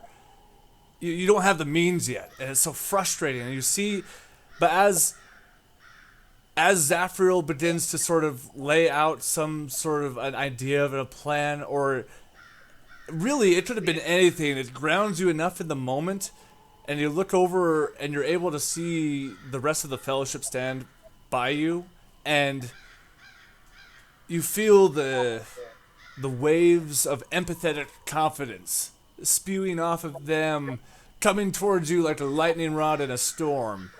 And you're able to sort of like Yeah, stand up. You got this. Yeah, she stands up and she just takes a deep breath. She just does the whole, and she goes, I can, if we can find an opening, I can turn into a mouse or a rabbit, and you can shield me, and I can investigate." It's a good plan. Let's take a look. Raiden would kneel down the Troxy's, like, kind of quote eye level as close as he can, and ask, so what did you see in there? People that may be turning into abominations, blood, dead. I'll say that everyone in there will not be coming out alive. I Hmm.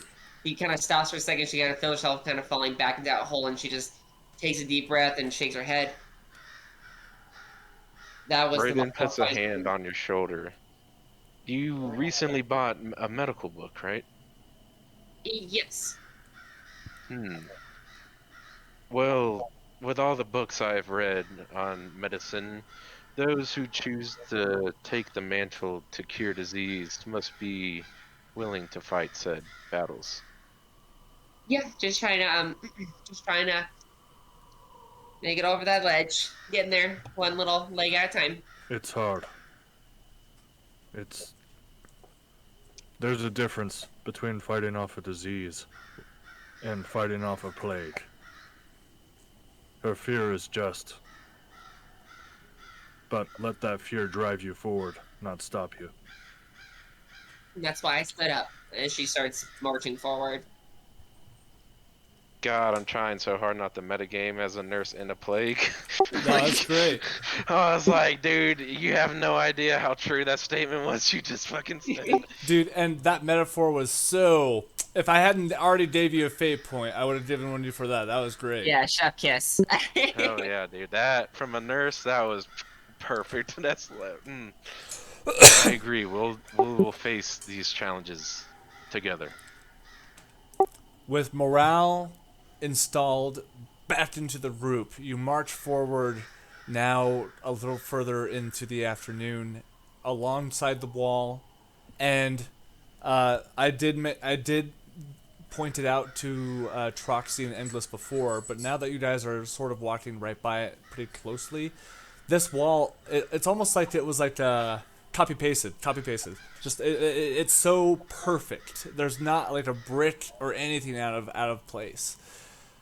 Raiden, you're the first to notice as the large cloud that had covered the sun about an hour ago has now moved, and gleams of sunlight begin to pour down onto Plioris as you see what looks to be an entrance to to Winshire. It's currently, like, you can see there's probably like four covered wagons that are probably as big as the mobile home. You know what I mean? And flocks of people standing in a group. They are all either wearing no clothing or wearing nude colored clothing. Just from here, it's hard to tell. Yeah. And you do, as you start to point this out to the rest of the group who now sees this, one of the covered wagons that maybe is like 15 feet long or so hauls into the to Winshire, and as the slack has become taut, you see a small that group of people that you had seen, a small chunk of them now move forward. It seems like those that weren't in the wagon are following behind the cart with like a shackle on a chain. You know what I'm saying? Yeah. And you watch as one rolls in, and you hear a small horn, and the next wagon rolls forward. Raiden picks up. Let's say his you're gun. about like half a mile away. Okay, Raiden starts like running. The like kind of not in excitement that there is a door, but in curiosity to put pieces together in his mind. Raiden kind of points out and starts running towards the entrance to the city. Do y'all want to follow after? Foxy jumps on him to keep up. Like, as she sees him yeah. out, she just, like, jumps and latches on and goes up on his shoulder. Fuck it. Raiden casts Expeditious Retreat to get his movement per round to 90 feet. Damn. Okay. He just hauls ass. I just Fuck dash your and life. keep up with him. Can I use my ring of haste? Great. Fia, everyone's popping off. Do you... I'll cast fly. Oh, fuck! Hell yeah! So, alright, hold on, guys. This is a thing. So, as the Fellowship of the Standing Bear come around a section of the wall that kind of jutties out, oddly, in a strange way, you notice Raiden points out, I think, before he has enough time to finish his own sentence, he begins to run. As you see, like, mechanical sort of, like, cogs start to sort of in his legs, and you watch steam sort of pour out the feet of his armor, and he just takes off, and right as he is about to take off like the wind, you see Troxy jumps on with the claw right on the shoulder, kind of hangs on the side like Dukes of Hazzard, and as that happens, Zafriel and Endless both look at each other. Zafriel just begins like fucking. You watch as his foot sinks like 2 inches into the earth and kicks a huge bit of dirt out and begins to run. As you look at your ring and it kind of glows this sort of yellow, sort of electric sort of color. You feel like this like almost like he did a line of coke. Instant amount of adrenaline. You just you zip off, and right as you do, you watch as Fia comes up in sort of a cork spiral of flame and begins to fly into the air as the Fellowship of the Bear fucking goes towards the fucking entrance of the city. Hell yeah. Is she like firebending flying where she's got like the little like flame thrusters? I look like a phoenix on fire. Fuck yeah. I did my math wrong. It's 120 feet per round. Oh, well then Damn. I don't quite keep up then, but close. Plus. Fucking Pretty Phoenix. close. Soaring in the sky. In Lickety Split, the Fellowship of the Bear is right upon this scene. We should have a little bit of a change of music, Evan, if you wouldn't mind. Something still in the same neighborhood, but a little bit further away from the sound effects, I think. Okay, I got you. Yeah, those crows are pissed about something. I know, right? Yeah, I was like. No, I was like, after a I was minute, like, like, I'm tired of these crows. we just need to change the scenery. That's all. I gotcha. Inglis turns around and hucks a rock at a crow. Make an attack roll. Do it. But you don't add your proficiency modifier because you're not proficient in throwing rocks. So just roll an attack roll plus your dex. Okay, this is pretty good. I looked at Plague Village, and this is what I got. I got a 4. You fucking missed so bad, dude. You missed so bad. Like, in fact, you could probably convince somebody you weren't trying to hit the bird in the first place. You guys see that the Nargle that went off in that direction? Sure got him.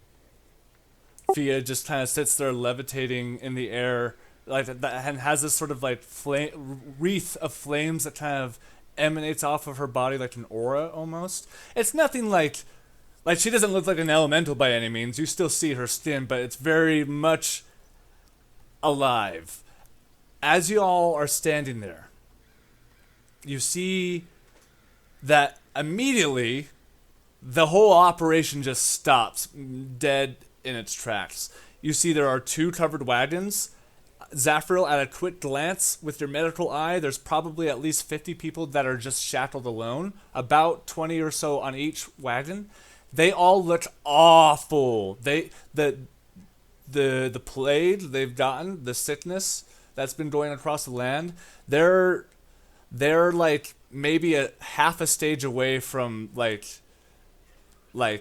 death, and the fact that they're like traveling right now is like impressive on their force of will to live, because they are struggling to stand. You watch as some people are like leaning on others while others are like collapsed on the ground. you see there are it's hard to put a number on it because you guys showed up in such a fast way that you did.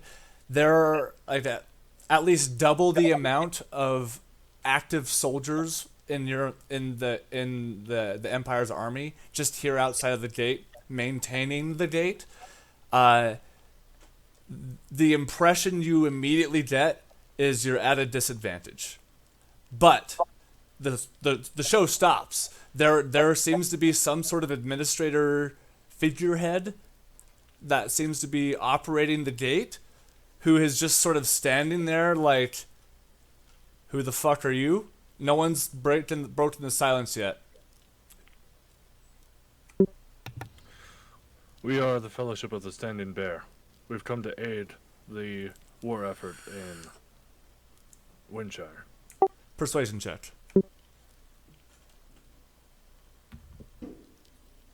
Persuasion. 17. What did Leavenwood send you? You watch as the figurehead I described before takes a couple more steps. He was sitting at some sort of table that had a nice linen on it. You can tell because of like the nice blue embroidery that it has, but it's been stained all to hell. It's pretty gross. Directly from. Oh. He stands up. You see, he wears a mantelpiece over the shoulder that doesn't quite cover the whole torso, just about to the neck. It's this nice pauldron piece with a cape that comes down. He wears a helmet that's mostly made of leather and is completely for show. It's not for defensive means in any way. And it has a ridiculous single blue and white feather that pompously sticks out of the top of the head. He has a little bit of a pencil mustache, a little bit of a beer belly that's maintained, and he comes towards you. Oh, okay. The Fellowship of the what now? Fellowship of the Standing Bear. We come directly from Yurim. Yeah. You guys are going in there? Who's in charge here?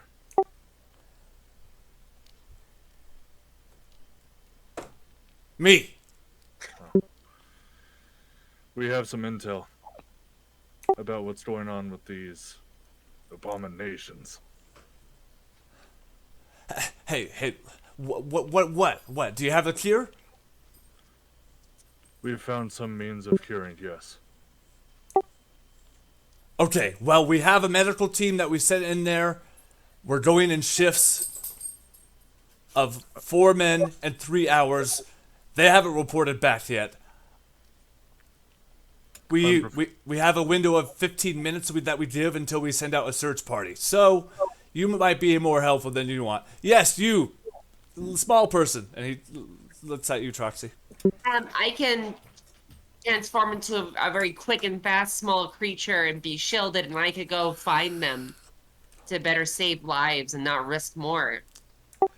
Look, I appreciate the whole whatever thing you're trying to do here, but I wouldn't. I'm not sending anyone in there by themselves. Not going to happen. Not on my watch. Sorry. The only thing going in there is the next search party. If these people don't show back up, and these people going in, and he points to the large covered wagon that is at this point about 20 feet from you, and just to fill the space because I didn't take the time earlier. The amount of like gasps for air, struggling to get the right amount of oxygen in their body, combined with the sobbing of some of the people that are like habitually scratching at what looks like pussy boils that like are like maybe like a half an inch in diameter. And other people like they're like some of their hair is falling out. They're just like they are sickly and they're groaning and they're moaning and they're in so much pain, and it starts to really strike a chord in this exact moment. This moaning and groaning that you hear is what evolves into this longing sound the abominations make, now giving you a really good insight that their existence is pain. I assume that all of these people are shackled because of this illness. I don't like the sight of it either, but this is the best we can do. I understand. Send us in next. We still have 10 minutes.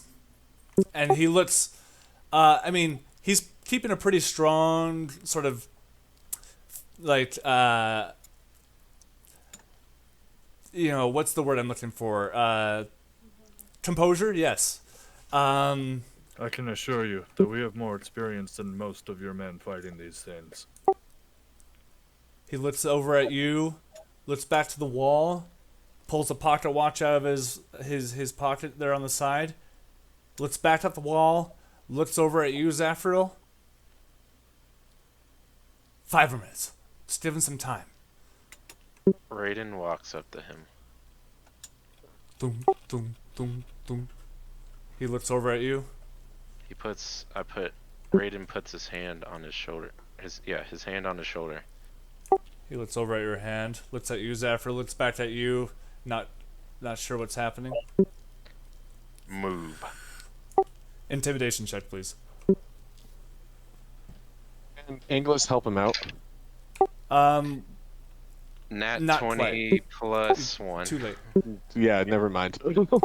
So you put your hand down on his shoulder.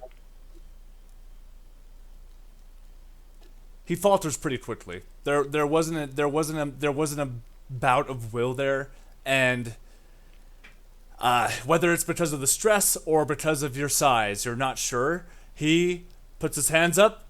Let them in! Let them in! And the guards that were having conversations amongst themselves kind of stop, and the general chatter of the area goes down. The only thing you can hear now is the painful sounds coming from the people who are inflicted. They all look to each other. Let them in, goddammit! Uncharacteristically, Raiden takes his top hat off and just kind of puts it at his side and just takes a deep breath. What portion of the city did your team travel to? They start with right here, this first district. We've split it up into 4 districts, but it's a fucking mess in there, and to walk the perimeter should only take an hour, and we leave a window of 15 minutes of, just in case if something happens before we go out and look for them. But We'll keep an eye out for your team. they go in a clockwise pattern. They should be on the south end, and he points over kind of in the direction you guys came from. I just want to say beforehand, before we ran, Troxy put Gilgamesh in a den and closed off the earth, so he's completely safe. Got it. We can say he is chilling right back there in the tree line before you guys even left it, if you want. Well, yeah, but he's just in a den. Yeah. Like, Okay. closed off. Yeah. Okay. Give me Are one you second. still riding me? Yeah, I'm still on. Yeah, I'm actually gonna turn into the moment we enter that city. I'm gonna turn into a fast rabbit. Cool. Hold that thought. I'll be right back. With Poddington patting on the rabbit, and with a sigh, Raiden looks to Troxy and says, "Are you ready to enter?" Makes a rabbit noise. I don't fucking know. Sounds like a yes as he walks in. As you all come to the gate, the gate itself it looks like a sort of like 2 large wooden doors that are held ajar. The fact they're ajar is kind of arbitrary. The gate itself is just kind of more like a magical film you would walk through, as you feel the sort of like arcane buzz tingle on your skin as you sort of whomp through. You do notice, though, Going on either side of the entrance of this gate, if you will, that you do see two arcane practitioners that are currently, at the moment, breaking a sweat that they're kind of wiping with their wrists as you see them maintaining what you assume to be this barrier. Damn. Troxy's impressed. That's a lot of work. Yeah, that's a feat. Yeah, dude. Realistically, they should go down as fucking heroes. Like they're on the inside, and they're holding this shit. Fuck, man, that's that's so scary. You do see there have been some like defensive measures on the inside of the wall to dissuade passerbys coming specifically like this close to the entrance. However, like Troxy, well, I'll try to just start explaining how awful it is in here. Endless Zafril, you know how bad of a rap Winshire gets being the armpit of the Empire. This is bad. This is the butt crack or the butthole. You see, it graduated to butthole. Damn, armpit to butthole levels. Sorry, I'm pretty high. I apologize. So basically, Good category. as you all look around you, this city itself is maybe like 1.5 miles, 2 miles at some points wide. It's oblong shape, so does the wall that match it. The bit of wall that you guys actually walked around is the most consistent curve of the wall around the city. And there, in the middle of this tent city, you see there are 4 buildings, and only one of them are 2 stories. The 2-story house seems to be that inspired of like the Victorian era. So the architecture has like very like dramatic like pointed roofs, and it used to be sort of like a lilac purple color, but since has weathered and almost grayed, losing a lot of its pigment to the UV rays. Around these buildings are tents after tents after tents, some varying in size, made to fit a family of 5, some only big enough to fit 1. All over the place. It's there. You see that there is like what is tried to be respected as a main path where people aren't setting up like their tents, but the amount of people that are starting to like be like pushed into here, there's like not necessarily like a one-way road or path that you can follow. It's just like a huge field at this point with like people living in it. And by living, barely. You see a lot of people are either coughing up blood, vomiting. The smell of shit and urine and decay is really strong in this area. You imagine that the barrier itself isn't just keeping the people in, it's keeping like everything in. Oh, fuck. Because the moment you boom over that magic film, it's just like, oh my god, it's like a dump, like you would think that garbage would smell like, but like this sort of like rotting meat, almost to it. It's noxious, and as you guys are walking around, you find very quickly that like you all almost at some points have to walk in a single file line because of how packed some areas are. But as you guys are like looking around, immediately you don't see any like teams of people that would signify that they're like working with the Empire in the immediate sea of tents. You can make a perimeter walk if you'd like, or you could kind of head straight to the area where the guy thinks they could have been. Choxy.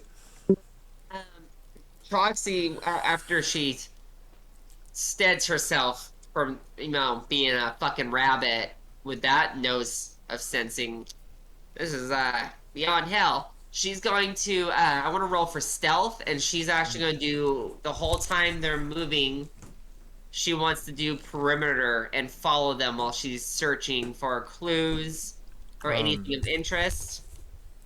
Okay. Before you head off, we are all going to be traveling in the same direction as the scouting party did. We're going to be going counterclockwise until we meet up with them, but Troxy, I can imbue you with a few different characteristics that could be helpful in many different ways. I worry that if you get caught in a bad situation, you're going to revert back to your normal self in just one hit.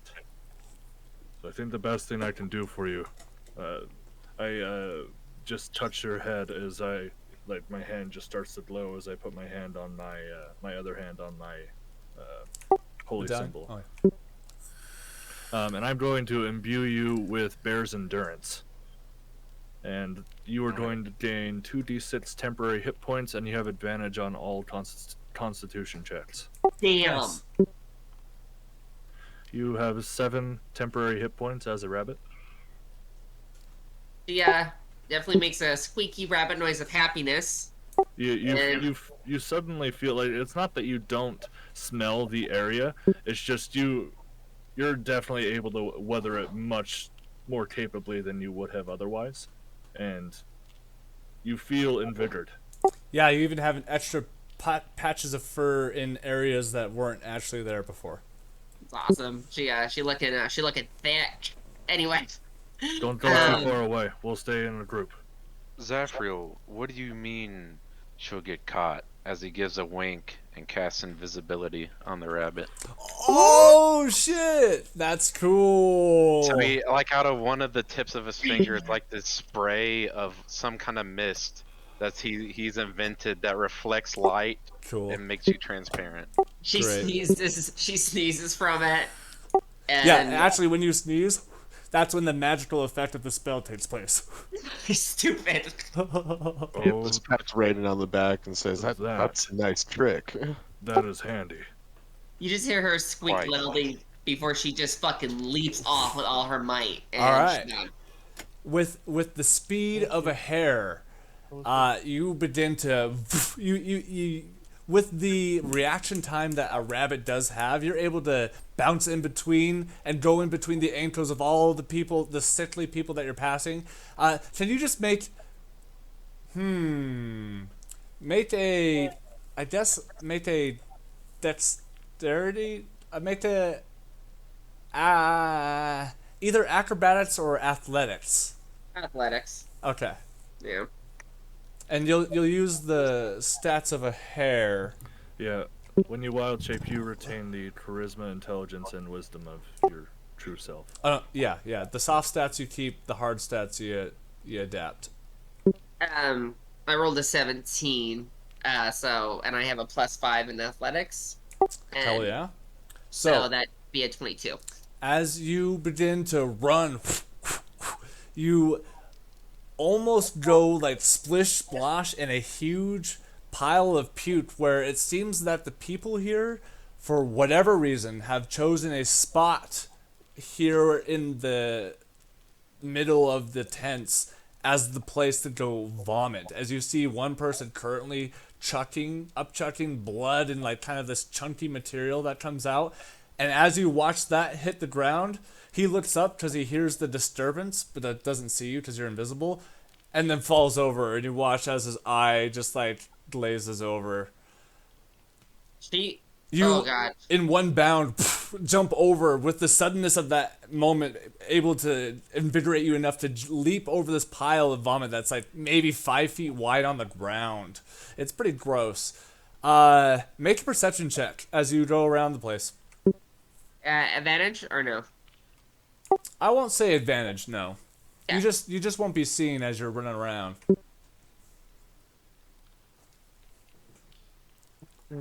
That is, dude. Today's a good day. Dice the gods love me. 13 plus 5, that's an 18. It's a good day. You run for about 10 minutes, and you start to get to the point, because it happened so recently, you get to the point where you were thrown up against the wall originally, outside of the wall, you see the collection of tents where you had originally seen from out there. As you get to this area, you start taking a look around, and you notice that there are a clump of bodies that are like, you know how the government in like the E.T. movie, they wear those chemical suits or whatever, Yeah. with the gas masks.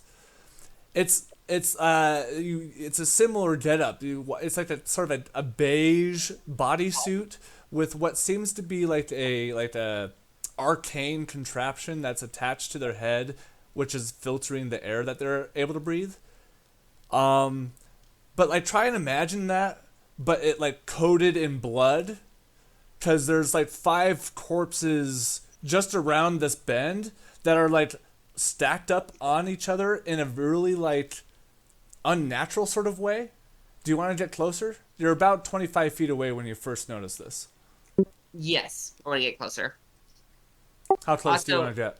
I'll get pretty close. 5 feet. Okay. Also, would Fia be able to talk to her in her head? It depends. I would say you're. I still have fly casted, so I can be flying above her. You But wouldn't be able to- I can't see her though, so. I would say that you are out of range for her message cantrip. Fair enough. I'll just go closer then. As you get closer, please roll a stealth check, but you can roll at advantage because you're invisible. Bats. You're going to need a pretty high stealth check here, even with the invisibility. Hold down. And that is a 10. Ah, shit. 12. As you get a little closer, What? sorry, you see that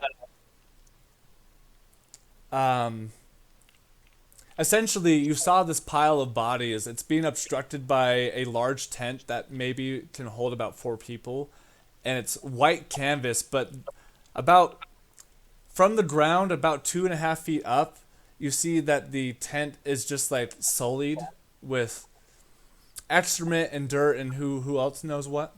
You kind of just see them slumped around the corner, and as you sort of like turn around, you see that there are like what look to be a family unit. They all appear to be human. A father who seems to be in his late 20s, and a mother seemingly in the same sort of age demographic, except their jaws are unhinged, and they're currently suckling on the feet of some of these corpses. And you notice the child, who it seems to be a little girl, probably about the age of 11, is also in the process of like gnawing at like a bit of like the rib meat. She's chewed through the canvas-like material of their suits. Damn. And right as you notice that, you snap a branch right next to you, and they look over. What do? They don't see you, but you're standing there, and they're just like, you look over, the mom and the dad with their like unlatched jaws, you can see like are struggling to hold in the sinew and saliva that they're like consuming from this body. And the daughter kind of looks over, and you see that like one of the eyes is like super clouded out, and the other is like struggling to like see as well. She looks nearly blind. Oh, shit. Troxy's just not gonna move. She's just like standing up, you know, like how hares do, and her ears are just down as she's just like looking at them, just like. Right as you make the decision to freeze, you watch the little girl stand up. As she stands up, you watch as the right knee completely gives in. Like the bone has just like corroded enough that like it's become malleable again, like an infant. And you watch as the leg just kind of breaks unnaturally, but she's still able to walk on it because of like the way it sort of sits. And she begins to waddle off to where she thinks she may have heard that sound come from. She'll, is she coming towards me? No, she full on goes past you. She thinks the sound came from over there. Okay. Luckily you had the invisibility, because that was pretty... So at this point, you watch as the parent unit look over at the child, and you watch the dad just kind of... And the mom kind of like... And a little bit moment later, you just hear like a...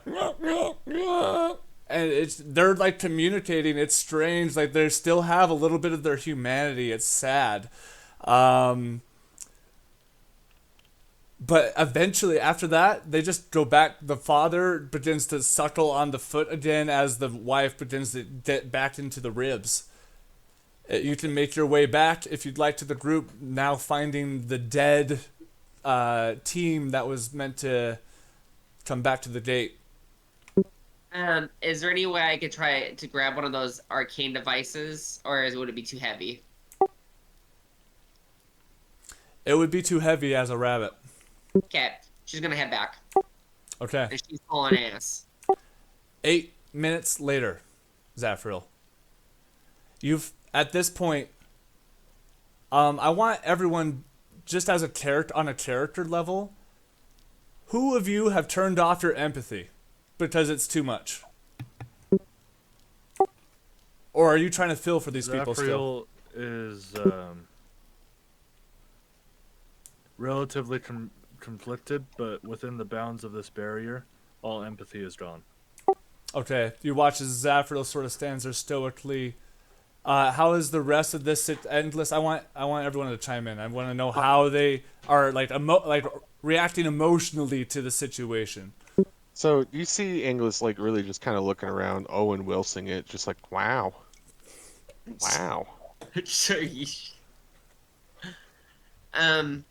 Troxy will fall apart in bed.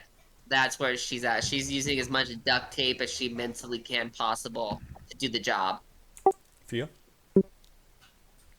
I'm in the same place. Like I'm trying my best to turn off my empathy behind the wall, but there's only so much I can do, and especially when you can see that some, like, the people coming in aren't that, I mean, they are bad, but not as comparably in here, and they're just being brought here to die. Right. Oh, Raiden, please, I want to know how your inner monologue of the situation. If Raiden had tears, there would be, but you know, he doesn't have tears. So Raiden is just pondering and just giving hmms, and just says, "This is what happens when bastards have too much power."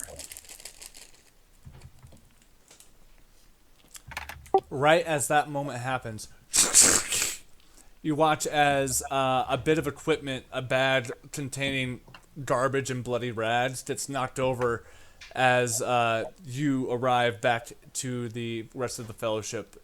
If you would like, you can continue your invisibility, or you can drop it. It's up to you. She's running so hard and so fast to get back to him that like she kind of like leaps, and she doesn't know who she's gonna like slam into. Roll a d6. Okay.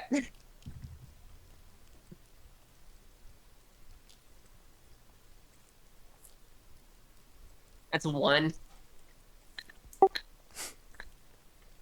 You leap, and Zafriel's face is the first point of safety that like your mind registers as a hair in just that moment.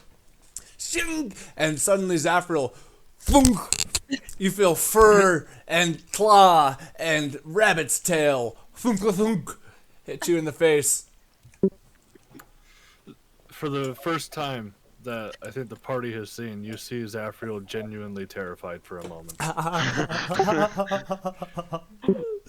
It's at this point I release the invisibility. He's just like, oh god. Yeah, you just see her like kind of freaking out like a cat out of water a little bit before the situation comes back to you, Troxy. What happened? Are you fine? She like starts like squeaking really fast and really loud, and then she stops. She looks down at her paws, and then she starts like beating herself with her paws, and then she untransforms. And she goes, "Okay, the team is dead. They're dead." I guess I wasn't expecting this. But as she kind of tries to hold back tears, like her eyes are just so like a bubble of water about to pop. She just takes a breath and goes, "But their arcane devices are intact, I believe." Oh, I guess that's where we're headed then. Are you okay? I'm here for the mission right now, is all she says as she kind of turns around. It's good enough. Thank you for your scouting. She just nods her head. Zafiro takes the lead as Troxy becomes the point man, as the rest of the fellowship goes through was once Winshire, but is no more. This Winshire was always a sad story, but this is a whole different tale. And as you make your way through the crowds of sickness, I just need everyone to roll a con save for me, because this place is a little icky. Troxy, you're still at advantage, by the way. She does say that they are becoming abominations, but she does say as they're walking, they are turning into monsters, abominations, but, they are communicating. I saw a family eating the team, a daughter, a father, and a mother, but they still communicated like a family. What? In their own way.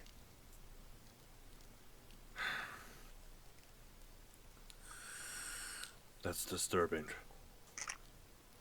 DC is 12, everybody. Con save. 21. I rolled a 16 plus 7, Okay. so Endless?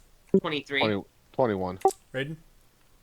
I had a question. I'm immune Yes. to disease and Oh. poison. Does that apply here?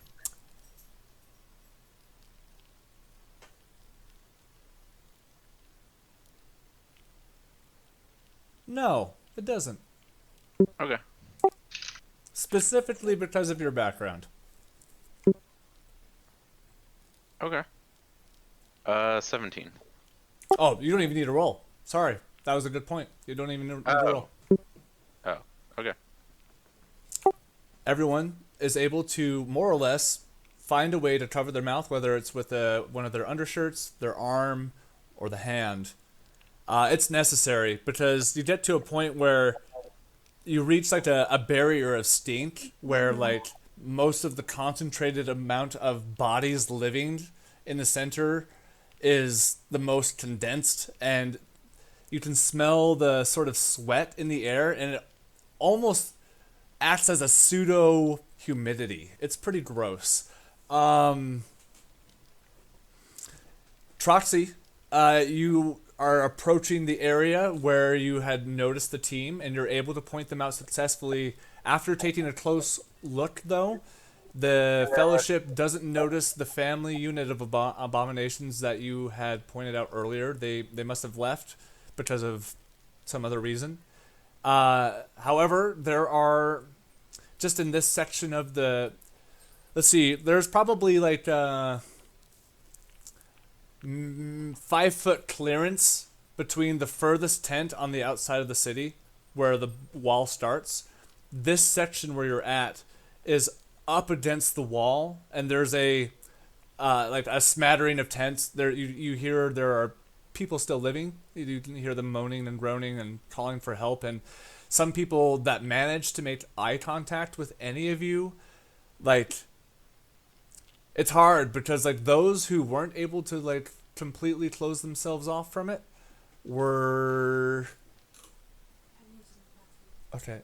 In this moment, it's hard because that like you see the hope in their eyes, like, oh my god, like you're not just like these medical people who's coming around, and then they realize when you keep walking that they're just as screwed as they were a moment ago, and it's tough.